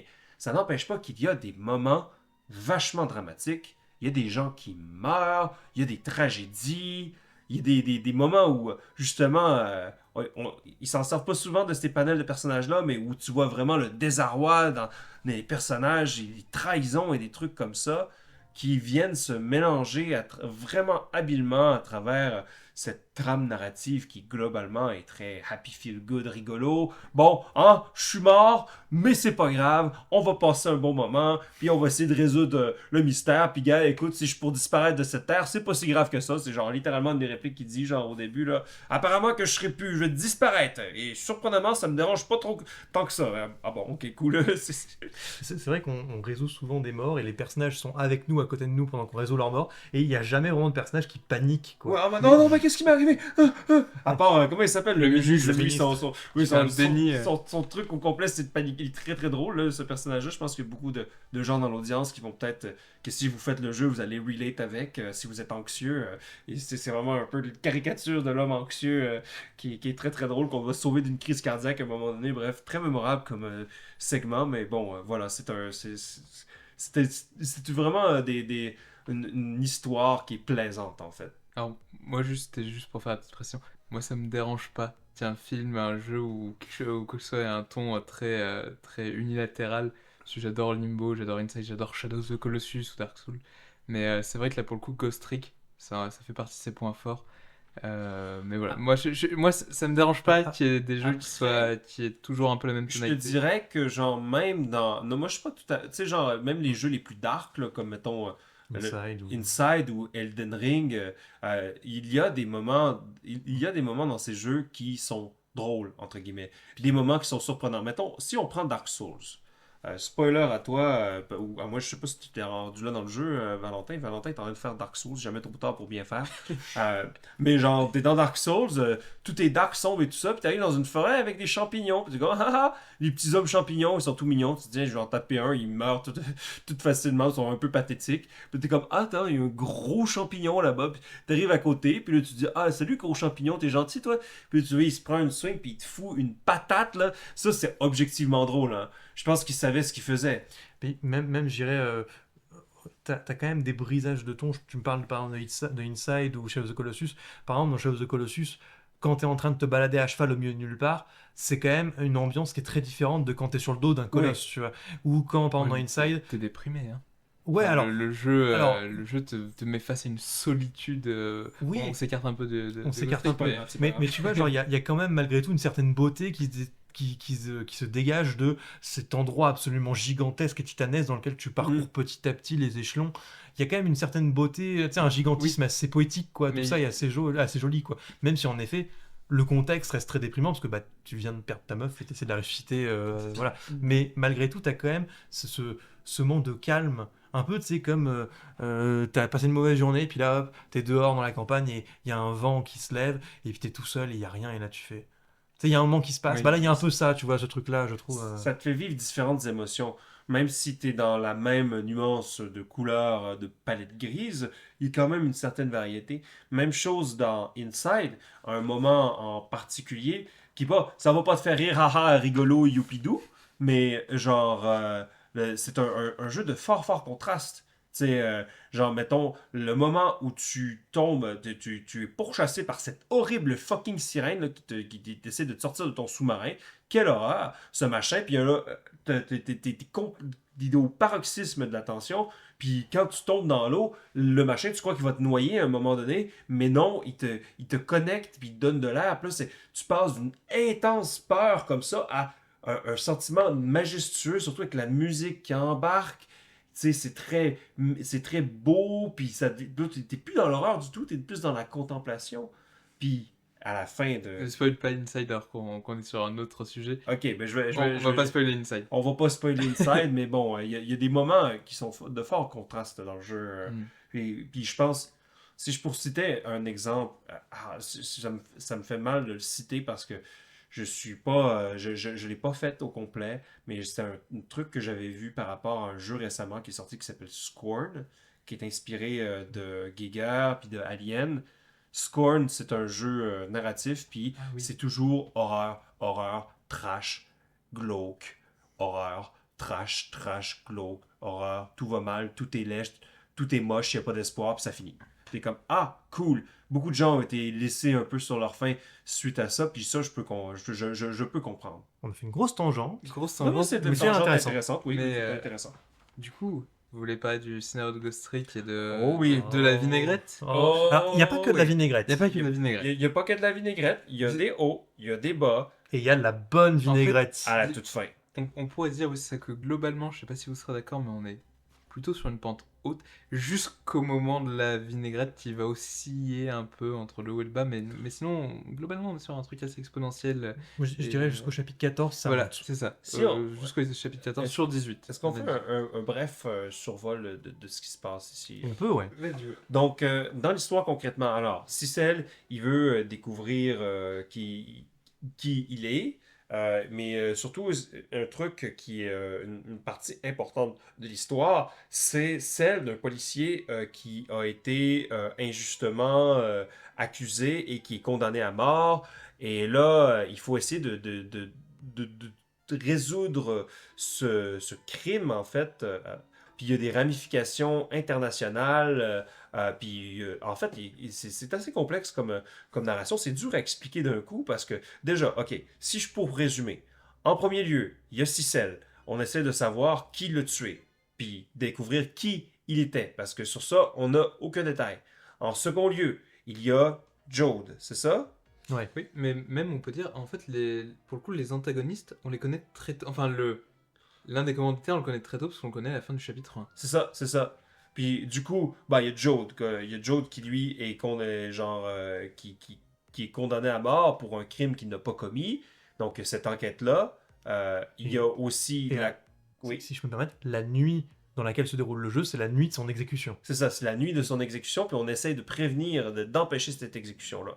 Il y a une enquête secrète menée par notre cher Cabanela aussi, qui ça est révélé à la fin, à la toute fin, qu'est-ce que c'est. Et il y a aussi une conspiration internationale avec un pays ennemi indescriptible. Il s'appelle le pays étranger. Oui, D'ailleurs, il le Le nomme pays étranger. étranger. Ouais, D'ailleurs, tout simplement. ça me permet de faire une toute petite parenthèse sur Terre, tu disais, on ne sait pas la temporalité ou le lieu dans lequel on est. Je crois que j'ai lu dans une interview que les développeurs, justement, comme ils savaient que le jeu allait s'exporter à l'international, c'était pas le cas de Phoenix Wright. Du coup, ils avaient un peu galéré pour la traduction et tout. Et pour celui-là, ils le savaient, du coup, ils ont un peu anticipé le fait je crois, moins mettre des éléments trop japonais. Ouais, ils ont américanisé un peu. Ouais, ils ont... Et cette ambiance de guerre froide entre les États-Unis d'Amérique et le bloc soviétique. Moi, je trouve que c'est un peu Oui. ça que j'avais l'impression. Et du Ouais. coup, c'est pour ça que t'as vraiment le pays méchant n'a pas de nom, c'est le pays étranger. Oui, c'est des militaires dans un sous-marin. Enfin, c'est vraiment c'est très cliché méchant James Bond, quoi, un C'est peu. ça. Ouais. Donc, Et du coup, pendant cette nuit, on a cette organisation où on a plusieurs tueurs à gages qui viennent et qui vont essayer d'éliminer différents personnages, notamment Lynn et d'autres protagonistes. et à chaque fois, évidemment, on doit empêcher leur mort. Le but de notre personnage, c'est une sorte de héros. Il veut que personne ne meure et tout ça. En résumé, on a une enquête avec quelqu'un qui est accusé d'un crime qu'il n'a pas commis. On a une conspiration internationale. On a une autre enquête sur des phénomènes paranormaux. Et On a notre cadavre. ouais, c'est ça. Bref, toutes ces histoires-là sont très complexes, partent dans leur sens. Donc le jeu, il est comme un peu tentaculaire. L'histoire est un peu tentaculaire à ce moment-là parce qu'elle part dans tous les sens. Puis à la fin, tout converge au même point. Et on a une résolution pour tous les éléments de l'histoire. En l'occurrence, Joe, pourquoi il est en prison? C'est parce que il s'est mis volontairement là par culpabilité, car il considère qu'il a commis un meurtre un soir, et le meurtre, c'était le meurtre de Cicel. Mais attention, Cicel s'est pris une météorite fantomatique dans son corps, et du coup, il ne peut plus mourir. Donc, Cicel aussi, en passant, c'est pas nous, c'est une autre personne, parce que au début, on est... Ouf, c'est dur à expliquer, hein? Et déjà, parce que en fait, le personnage qu'on incarne, Cicel, c'est pas son vrai nom. Non, C'est Yomiel, c'est le nom du personnage qu'on croit être. ouais. En réalité, on n'est pas du tout ce personnage. On s'appelle bel et bien Cicel, mais Cicel, c'est le nom d'un chat qui accompagne Yomiel, qui était là le jour Ouais. le jour où il s'est pris la météorite. Et pourquoi est-ce qu'il s'est appelé Cicel? Parce que c'est le nom de la femme de Yomiel qui est décédée le Oh. jour où il s'est pris la météorite et qu'il a voulu rentrer chez lui. Bref, un beau bordel. Est-ce que vous suivez tout à la maison? C'est Absolument pas. c'est absolument pas. Même moi qui ai fait le jeu, je vois pas où on en est là.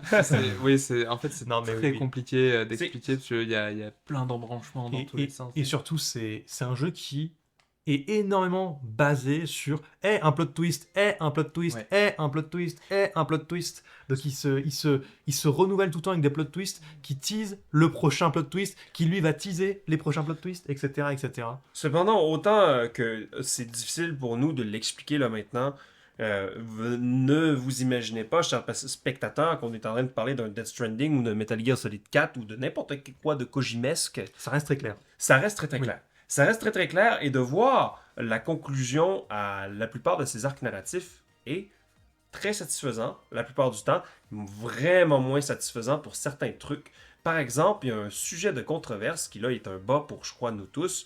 C'est pourquoi est-ce que les fantômes ont des pouvoirs? Et la raison pour laquelle c'est ça, c'est à cause d'une météorite. Alors, une météorite, un jour, est tombée par coïncidence. Déjà, pour se faire frapper par une météorite, c'est plutôt rare, mais genre, ça donne que c'était le jour où Yomei, en tout cas, qui est le corps... Yomiel. Yomiel, ouais, c'est ça. Qui est le corps du personnage qu'on incarne.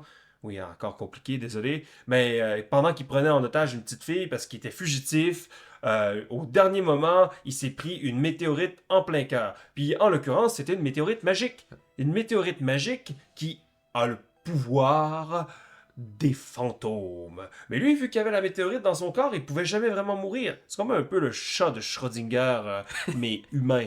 Oui, un peu, oui. Puis, ouais, c'est ça. Qui est Puis, accompagné d'un chat. du coup, on se retrouve avec un espèce de truc de science-fiction extrêmement foireux pour expliquer nos pouvoirs de fantômes.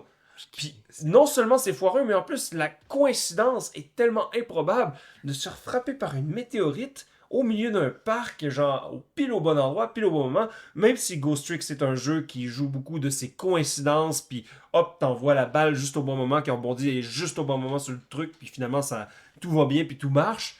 Mais là, moi, j'ai trouvé que c'était tiré par les cheveux, puis j'ai été déçu. Ben, surtout, le problème, en fait, c'est que jusqu'au chapitre 14, où on nous parle de cette météorite, la question du pouvoir fantôme, on se pose même pas la question de Mais non. pourquoi il existe. En fait, c'est du mystique. On se dit, bah, c'est un pouvoir mystique qui existe dans cet univers, les fantômes ont des pouvoirs, les fantômes sont réels. Et du coup, on ne se pose même pas la question, c'est juste mystique, c'est comme ça.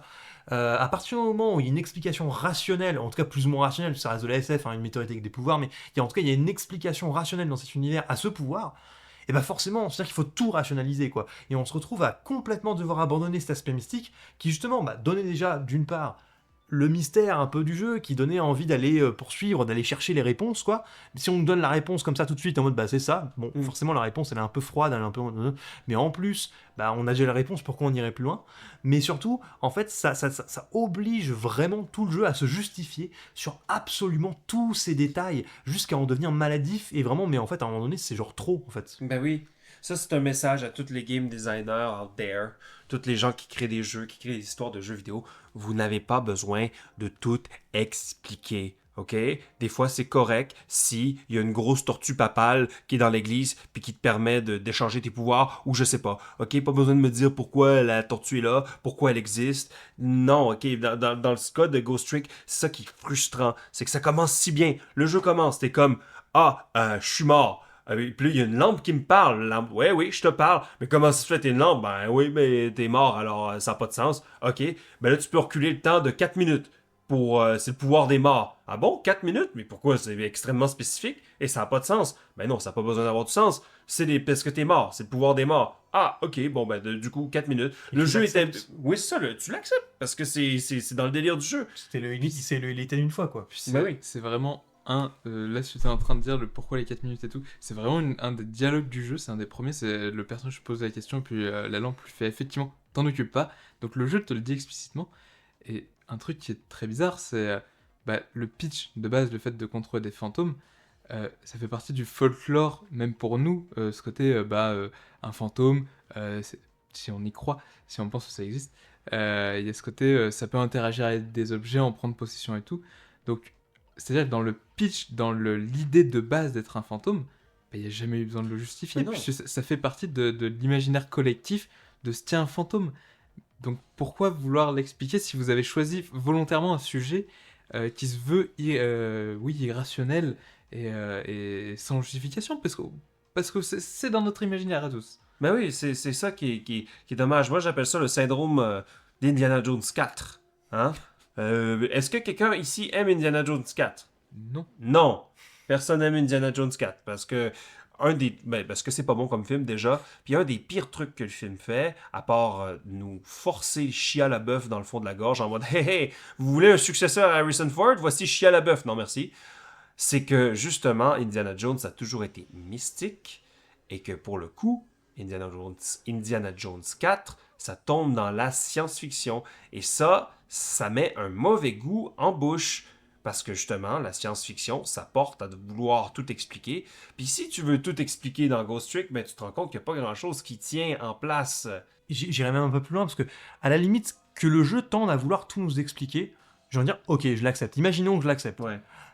La justification, c'est quand même une justification qui est vraiment genre parmi le top 5 des justifications les plus random et bateaux du monde. Bah oui. En mode, bah c'est des aliens. Tu vois, c'est vraiment genre, en mode, vous auriez, enfin, à la limite, vous auriez pu vous creuser la tête pour vous dire, bah je sais pas, il y a enfin, inventer n'importe quoi. Mais tu sais, c'est du niveau de, ah non, mais c'est un mutant créé par des scientifiques. Enfin, tu vois, on en est là presque, tu vois. Oui, oui. Et du coup, je suis un peu en mode, mais si c'était pour justifier, pourquoi... Enfin, si vous voulez absolument trouver une justification, trouvez-en une qui soit intéressante, quoi. Tu vois qu'ils se sont pris la tête, genre...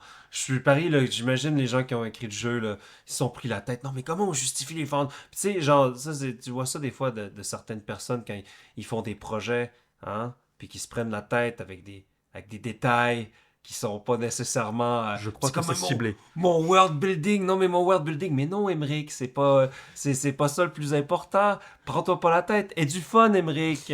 Oh, est-ce que t'as travaillé sur Ghost Trick Emmerich en fait? Non, mais alors pour le coup, si ça avait été, si j'avais travaillé dessus, je n'aurais pas justifié cet aspect fantastique. Non, parce que t'aurais eu des bons amis pour te Si dire je- de pas le faire.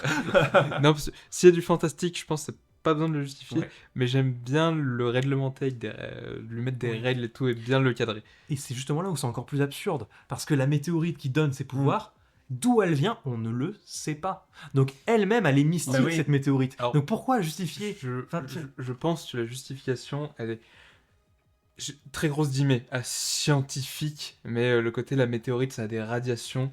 Oui. Du coup, on est un peu sur un côté presque Mais quel rapport comics. entre- Oui, voilà, mais- voilà, ça fait très comics C'est ça, américain. c'est- T'as une météorite, le personnage il est rentré en contact avec des radiations. Les radiations, ça te fait des mutations, et puis voilà. Ouais, je pense que c'est que si tu veux être très très gentil envers le jeu, tu dis ah mais oui mais c'est parce qu'il y a une esthétique comic book et c'est pour ça qu'il y a les radiations, ça rappelle un peu Spider-Man Ouais, et tout. Là. C'est pour ça, grosse guillemets hein, On sur. voit, pour ceux qui vous pouvez pas voir, mais Emmerich fait de grosses guillemets actuellement. Je les plus grosses que je peux. Mais ouais, c'est ça. Du coup, ça, c'est vrai que pour le coup, ça m'a déçu. Gâcher mon expérience, non. Par contre, Par contre, la scène finale, est-ce que Alors. ça t'a gâché ton expérience? alors voici, là c'est là qu'on envoie la vinaigrette. Bon, C'est là- ça rebondit bien de ce qu'on disait, justement, de tout vouloir expliquer. Alors, là, ok, on a nos pouvoirs fantomatiques qui ont été justifiés par une météorite. C'est un peu dommage, mais bon, on continue l'histoire, puis franchement, le reste de l'histoire, comme j'ai dit, c'est plein de trames narratives, une conspiration internationale, 3 enquêtes, un fantôme, un poméránien, tout ça qui est dans le même melting pot, puis à la fin, imaginez-vous que toutes les trames narratives, tous les filons narratifs sont résolus les uns après les autres. Aucun personnage n'est laissé de côté, tout le monde est à sa place. On sait, c'est une manière très satisfaisante de finir l'histoire. Puis là, t'arrives à la fin du jeu, tout le monde a eu sa fin, tout le monde a eu son épilogue. Puis t'es comme, waouh, là c'est parfait. Genre, c'est bravo les gars. Là, je suis content. J'ai hâte d'en parler avec mes amis de ce jeu-là. Ça va être trop sympa. Mais tout le monde a eu son épilogue? Non. Oh Il non! reste un petit personnage qui résiste encore et toujours au drame du scénario, qui est... La lampe. La lampe torche du Fucking tutoriel. lampe. Oui, ok. Juste pour vous mettre en contexte, quand on commence le jeu et qu'on est mort, il y a quelqu'un qui nous explique comment marche le pouvoir des morts. Et qu'est-ce que c'est que ce personnage? C'est une lampe torche. qui se fait nommer Ray, parce Ouais, que c'est Ray. le nom que tu choisis. Rayon, hein, comme si c'était un rayon de soleil. Donc Ray, la lampe, nous explique comment marche le jeu. Tu sais, c'est rigolo parce que, bon, une lampe qui parle, qui te dit comment marche ton jeu parce que t'es mort, c'est fun et c'est drôle. Et Ray, on la voit au début et on ne la voit presque jamais après. C'est comme, bon, ben, bye bye la lampe, tu as eu ton utilité, maintenant je me lance dans cette aventure. Et là, le dernier personnage qui n'a pas sa résolution, c'est cette lampe Dont on se fout. dont on se fout, concrètement. On s'en fout de la lampe. Après, il y a une partie, écoute, toi tu disais, Emmerich, que genre quand même, tu disais, ah, je voudrais savoir c'était qui la lampe. En fait, ouais, parce que notamment au début, c'était un peu la question que je me posais. Puis parce que pendant un moment, en fait, j'ai cru que c'était le personnage de Yomiel Parce que quand on apprend qu'il a une âme qui se détache, je m'étais fait un peu une théorie par rapport à ça. Très vite, on se rend compte que c'est pas le cas. Moi, pour ma part, je croyais que c'était genre la mère de... Je sais pas comment il aurait expliqué ça, mais je pensais que c'était... La femme de Jode. Ouais, la femme de Jode, Oui. qui est qu'on voit juste vivante à la fin, en fait, puis qui est morte tragiquement avant les événements, il y a de cela 10 ans, ou non, pas il y a de cela... 5 ans, Ouais, il y a En de cela vrai, 5 ans et tout. Ça aurait pu être théoriquement, et là ça aurait collé narrativement, on l'a dit, la femme de Yomiel, qui s'appelait réellement Sissel, est décédée. Et quand Yomiel va la voir, il se rend compte qu'elle est morte. Donc, le jeu nous justifie que si Yomiel est dans les parages avec un mort, comme il a la météorite en Ouais. lui, il lui aurait transmis le pouvoir des fantômes. Ouais. Donc la femme de Yomiel aurait pu effectivement être ce personnage, puisque quand il va la voir, qu'il rentre à son appartement, elle serait décédée. Et effectivement, elle aurait pu être là dès le début et s'appeler également du coup Sissel, comme notre personnage, puisque c'est... Et ça aurait eu probablement beaucoup plus de sens aurait eu que la du version sens. réelle et Et définitive. voilà Moi, comment on réécrit un scénario. Moi, je trouve que ta version est intéressante, Emmerich. C'est une version intéressante. Moi, dans ma tête, je voyais ça, puis je pense Valentin aussi, on voyait ça de manière encore plus simple. C'est En fait, du mystique, et on c'est ne du sait pas mystique. qui c'est. C'est C'est une juste entité divine c'est de une je sais lampe. pas quoi. Puis ça aurait été cool. Ça aurait été ouvert à interprétation. Qui est la lampe? On aurait pu peut-être saupoudrer des indices à gauche, à droite. Qui est cette lampe? Qui ça peut être? Mais genre, on se prend pas plus la tête. Parce que c'est pas un personnage qui est important. Si, il y a un élément qui était obligé de le justifier. C'est, je crois qu'on l'a jamais précisé dans le podcast, donc peut-être qu'il serait temps de le dire au niveau du Ouais, scénario. En fait, au tout début, il nous dit, par contre, là, t'as qu'une nuit pour résoudre ton mystère, parce que quand on va arriver à l'aube, Tu vas tu vas disparaître. disparaître. Ce qui n'est pas vrai en Ce plus. qui n'est pas vrai. pas vrai. Oh Ce qui n'est là pas là. vrai. Et en fait, justement, quand on se rend compte que c'est pas vrai, bah là, vous êtes obligé de justifier qui est Ray, parce que qui m'aurait menti et pour quelle raison? Et Mais- notamment une fois qu'on sait qu'il y a le pouvoir de la météorite qui donne le pouvoir des fantômes. Donc, c'est-à-dire que ce personnage est forcément rentré en contact avec la météorite. Et c'est-à-dire que son mensonge est justifié par une motivation. Donc, Mais- à partir de ce moment-là, on comprend. Enfin, pour moi, t'es obligé de le révéler. Mais parce que le jeu met les deux pieds dans le plat, quoi, à ce moment. Ouais, mais en fait, ça aurait très bien pu ne pas être un mensonge aussi. Enfin, le scénariste aurait pu dire tu disparais à la fin de la l'aube, et c'est comme ça parce que Bah oui. ton pouvoir de fantôme, il a une contrainte, c'est que tu disparais à l'aube. Bah oui, tu Oui, vois. mais Et c'est- comme le jeu est justifié avec le chapitre 14 que Yomiel, il est vivant et qu'il est mort il y a 10 ans. Ouais, mais par Eh ben, exemple, lui, lui, c'est pas- c'est ça aurait un pu être fantôme la différent. contrainte de ton pouvoir, par Ouais, exemple. c'est ça. C'est que toi, genre, c'est parce que chaque fantôme est différent. Il y en a un, ils ont des pouvoirs différents. Yomiel, il peut posséder les gens. Toi, tu peux posséder les objets. Missile, le petit chien, lui, ce qu'il peut faire, c'est échanger oui. les objets. Mais C'est Ray des contraintes différentes. Il y en a qui peuvent arrêter, qui peuvent revenir dans le temps. Yomiel, il peut pas revenir dans le temps. Yomiel ne peut pas revenir dans le temps. Les gars, on est en train de spéculer à savoir, genre, qu'est-ce qui aurait été mieux que cette horrible Alors, vinaigrette oui, qui est arrivée à la du fin. coup, pardon, on va dire la révélation. Parce que là, il faut révéler, et ça, on pouvait pas s'y attendre. Mais tu sais, des fois, dans la vie, genre, un plot twist, c'est pas nécessairement bon. Tu sais, il existe des bons plot twists et des mauvais plot twists. C'est pas parce que, genre, tu t'y attends pas puis que t'es surpris que c'est nécessairement bon. Et là, pour le coup, c'était une surprise assez vinaigrée, je dirais. Alors, accrochez-vous. Donc, la lampe, tu veux savoir qui je suis? Ben oui, allez, dis-moi pourquoi. Là, tu vois que la lampe, c'est un vieux poméranien. Puis en fait, ce vieux poméranien, c'est Missile, le poméranien de l'histoire. Puis en fait, lui, il vient d'une dimension alternative, oui ou non? Alors, D'une En fait, autre...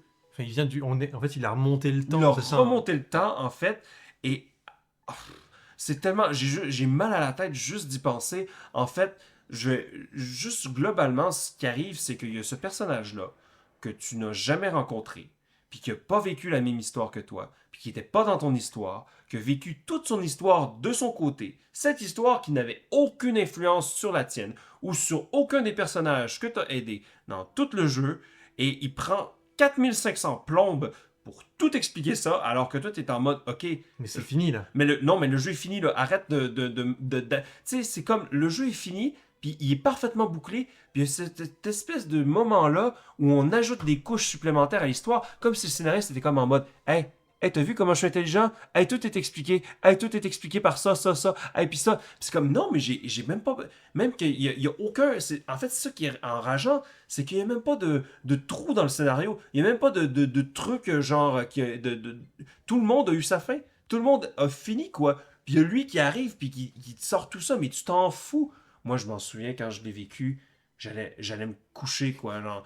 Puis, genre, j'attendais, puis je faisais « Ah », puis ça continuait, puis ça continuait, puis ça continuait, puis il me racontait sa life, ou sa death, peu importe, hein. Puis genre, mon sang, mais c'était comme « Mais tais-toi, mais tais-toi ». J'ai rarement vu un jeu se casser la gueule autant, genre, à la toute fin, quoi.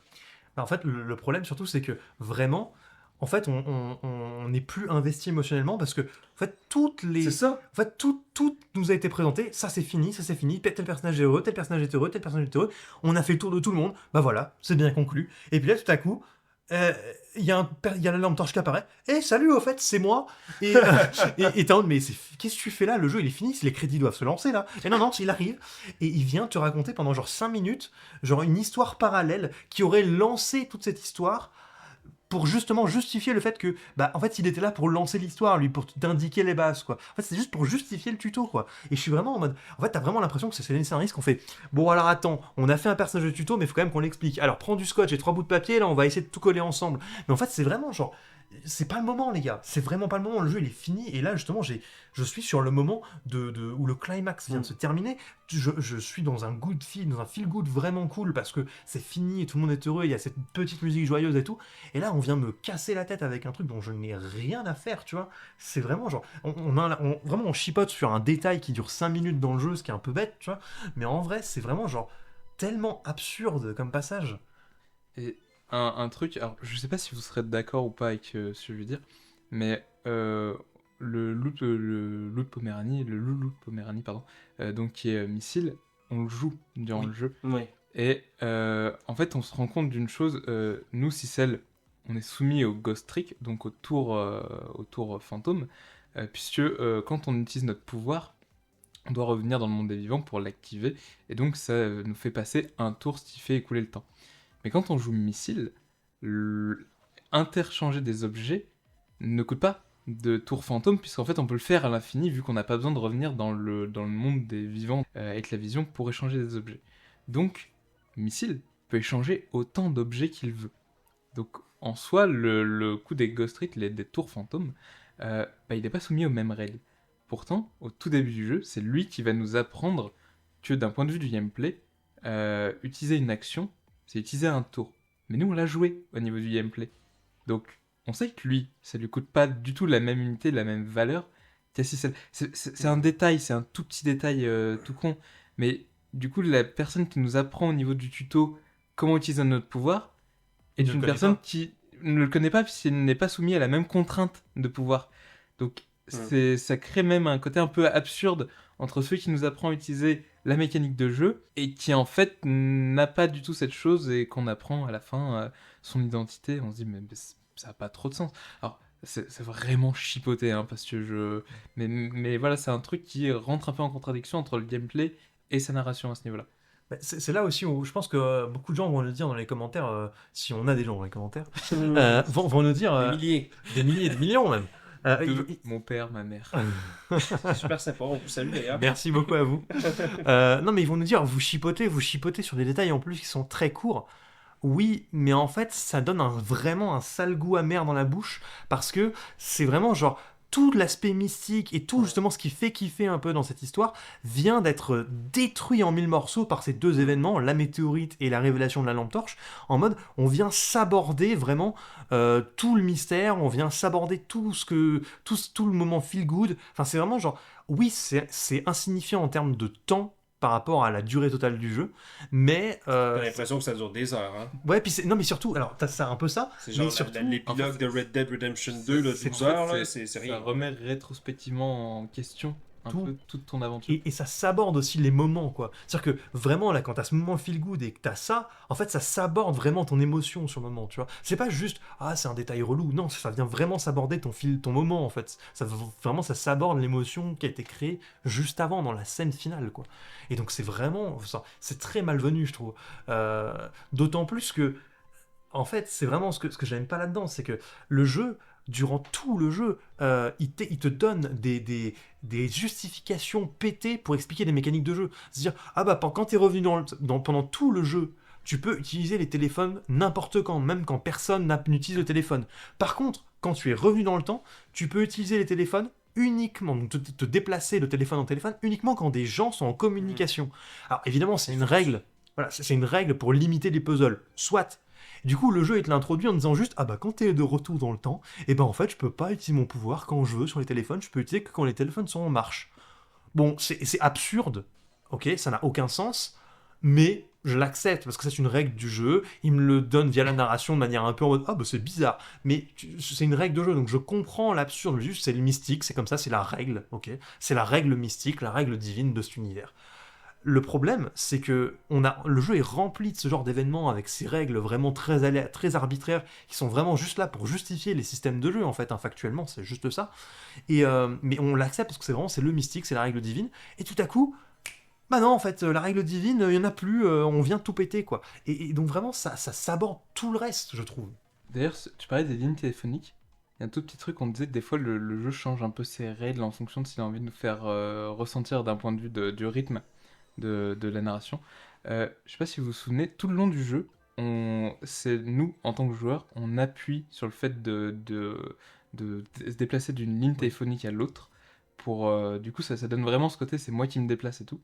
Et on a la possibilité de choisir d'autres numéros de téléphone, et des fois le personnage dit non, c'est pas ici que j'ai à faire mon truc et tout. Mais, je sais pas si vous vous souvenez, il y a un moment où le jeu fait une transition à la fin du chapitre 14, donc avec le ministre. On passe au chapitre 15. Et là, c'est pas nous qui avons appuyé pour changer. Il se téléporte tout seul et le jeu nous dit « Ah, mais je suis en train de me voir et tout ».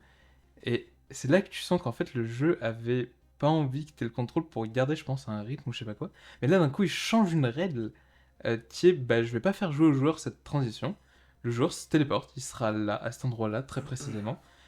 Pour le moment dramatique, quoi. Pour le moment dramatique. Et c'est juste, encore une fois, des fois le jeu change un petit peu au niveau de ses règles et de sa structure. Oui, ben, tu sais, en soi, c'est pas. Ça serait pas un problème. Oui. Genre, puis pour la plupart du jeu, ça l'est pas. Quand je disais au tout début, quand il dit, ben écoute, tu peux remonter le temps 4 minutes, tu peux pas faire ci, tu peux pas faire ça. Le jeu te déclare ses règles. C'est pas grave parce que c'est des fantômes, mais quand t'arrives avec une fin comme ça qui explique tout, c'est vite compliqué. Puis là, je disais tout à l'heure, je faisais des blagues en disant vous n'avez pas besoin de tout justifier, mettez des tortues avec des chapeaux de pape et tout. Là. Ça veut pas dire qu'il n'y a pas de place dans des histoires de jeux vidéo pour des trucs très cérébrales. Tu sais, on pense au cinéma de Christopher Nolan, par exemple, un exemple rapide, c'est avec Inception. Tu sais, Inception, on aime, on n'aime pas. Moi, je trouve que c'est une proposition qui est intéressante pour ce que. Puis c'est cool de décortiquer ce qui se passe dans le film, puis de comprendre ce qui s'est passé et tout. Puis, genre, il n'y a pas de souci avec ça. Puis justement, pour ceux que ça intéresse, j'en ai déjà parlé tout à l'heure, mais le jeu Forgotten City, lui, c'est un jeu qui, pour le coup, explique beaucoup. Mais dans ce jeu-là, par contre, le principe du jeu, la logique du jeu, elle est airtight. Genre, tout a du sens, tout est placé, c'est genre méticuleux, c'est un travail de maniaque, le truc. Puis ça, pour le coup, quand t'arrives à la fin, puis il y a quelqu'un qui t'explique exactement tout ce qui s'est passé, tout ce qui se passe et tout, là, c'est pas le même sentiment qu'on a. Là, c'est plus un sentiment de découverte, en mode « Wow! Attends, mais c'est malade cette histoire. C'est malade. » Puis tout est justifié. Tout est justifié dans Forgotten City. Je spoilerai pas du tout, mais genre ça, c'est vraiment un travail de scénarisation qui est ultra impressionnant. Puis ça marche bien pour ce type de jeu. Mais dans le cas de Ghost Trick, moi, je voulais juste des fantômes qui font des trucs rigolos. J'ai eu ça pour la plupart du temps, mais quand ils ont commencé à m'expliquer ça avec de la fucking science-fiction, c'est là que ça commençait à dégénérer. Mais au final, est-ce que c'est pas un petit peu grâce à cette vinaigrette que le jeu, Exact. on s'en souviendra très bien? Ah oui. Par contre, genre, je m'en souviendrai, Ghost Trick, pas juste pour ses qualités, mais pour à quel point il se pète la gueule à la fin. J'ai rarement vu ça. Donc, je pense qu'on a fait un bon portrait de tout le jeu. On aura bien débattu sur sa fin Oui, pendant une demi-heure, je crois. Mais bon, c'est des débats Mais on s'excuse, hein. On est souvent d'accord sur certains trucs, mais on est là pour discuter, pas nécessairement pour faire des débats, même si des fois je vis débat, hein. Là C'est ça. Je peux pas m'attribuer ça vient d'Emeric. Non, mais du coup, c'est globalement vraiment un jeu intéressant avec lequel commencer. Moi, je suis très content d'avoir fait ça. Puis je suis très content d'avoir fait Ghost Trick. Ghost Trick, c'est un jeu qui, genre, moi, je vais le retenir. Je vais le retenir beaucoup plus pour ses hauts que pour ses bas, puis que même pour sa vinaigrette. Euh, donc, très content d'avoir fait ça avec vous, les gars. Puis, du coup, le prochain jeu, c'est quoi? Si vous voulez faire le jeu en même temps que nous, puis vivre votre vinaigrette, euh, on vous propose Vanquish, un jeu du légendaire Shinji Mikami. Et c'est un jeu qui est très marquant pour une variété de raisons. Donc, on vous spoil pas où sont les hauts, où sont les bas et où est la vinaigrette, mais laissez-moi vous dire qu'on a amplement des trois dans ce jeu-là, puis ça va vraiment être un réel délice d'en parler sous peu. Et voilà. Est-ce que vous avez des trucs à ajouter avant la fin, les gars? Oh, bah non, pas spécialement. Manger du poulet, c'est à peu près tout. Hein. Au curry. Du poulet au curry, exactement. Mi, mi, mi, mi. Mi. Ouais, c'est pas mal. Toi, tu le fais. Tu le tiens bien, hein. Tu le tiens bien, ouais, c'est ça. Merci, Tu le tiens merci. bien. Donc, sur ce, merci et à la prochaine. Bisous. À Salut. plus.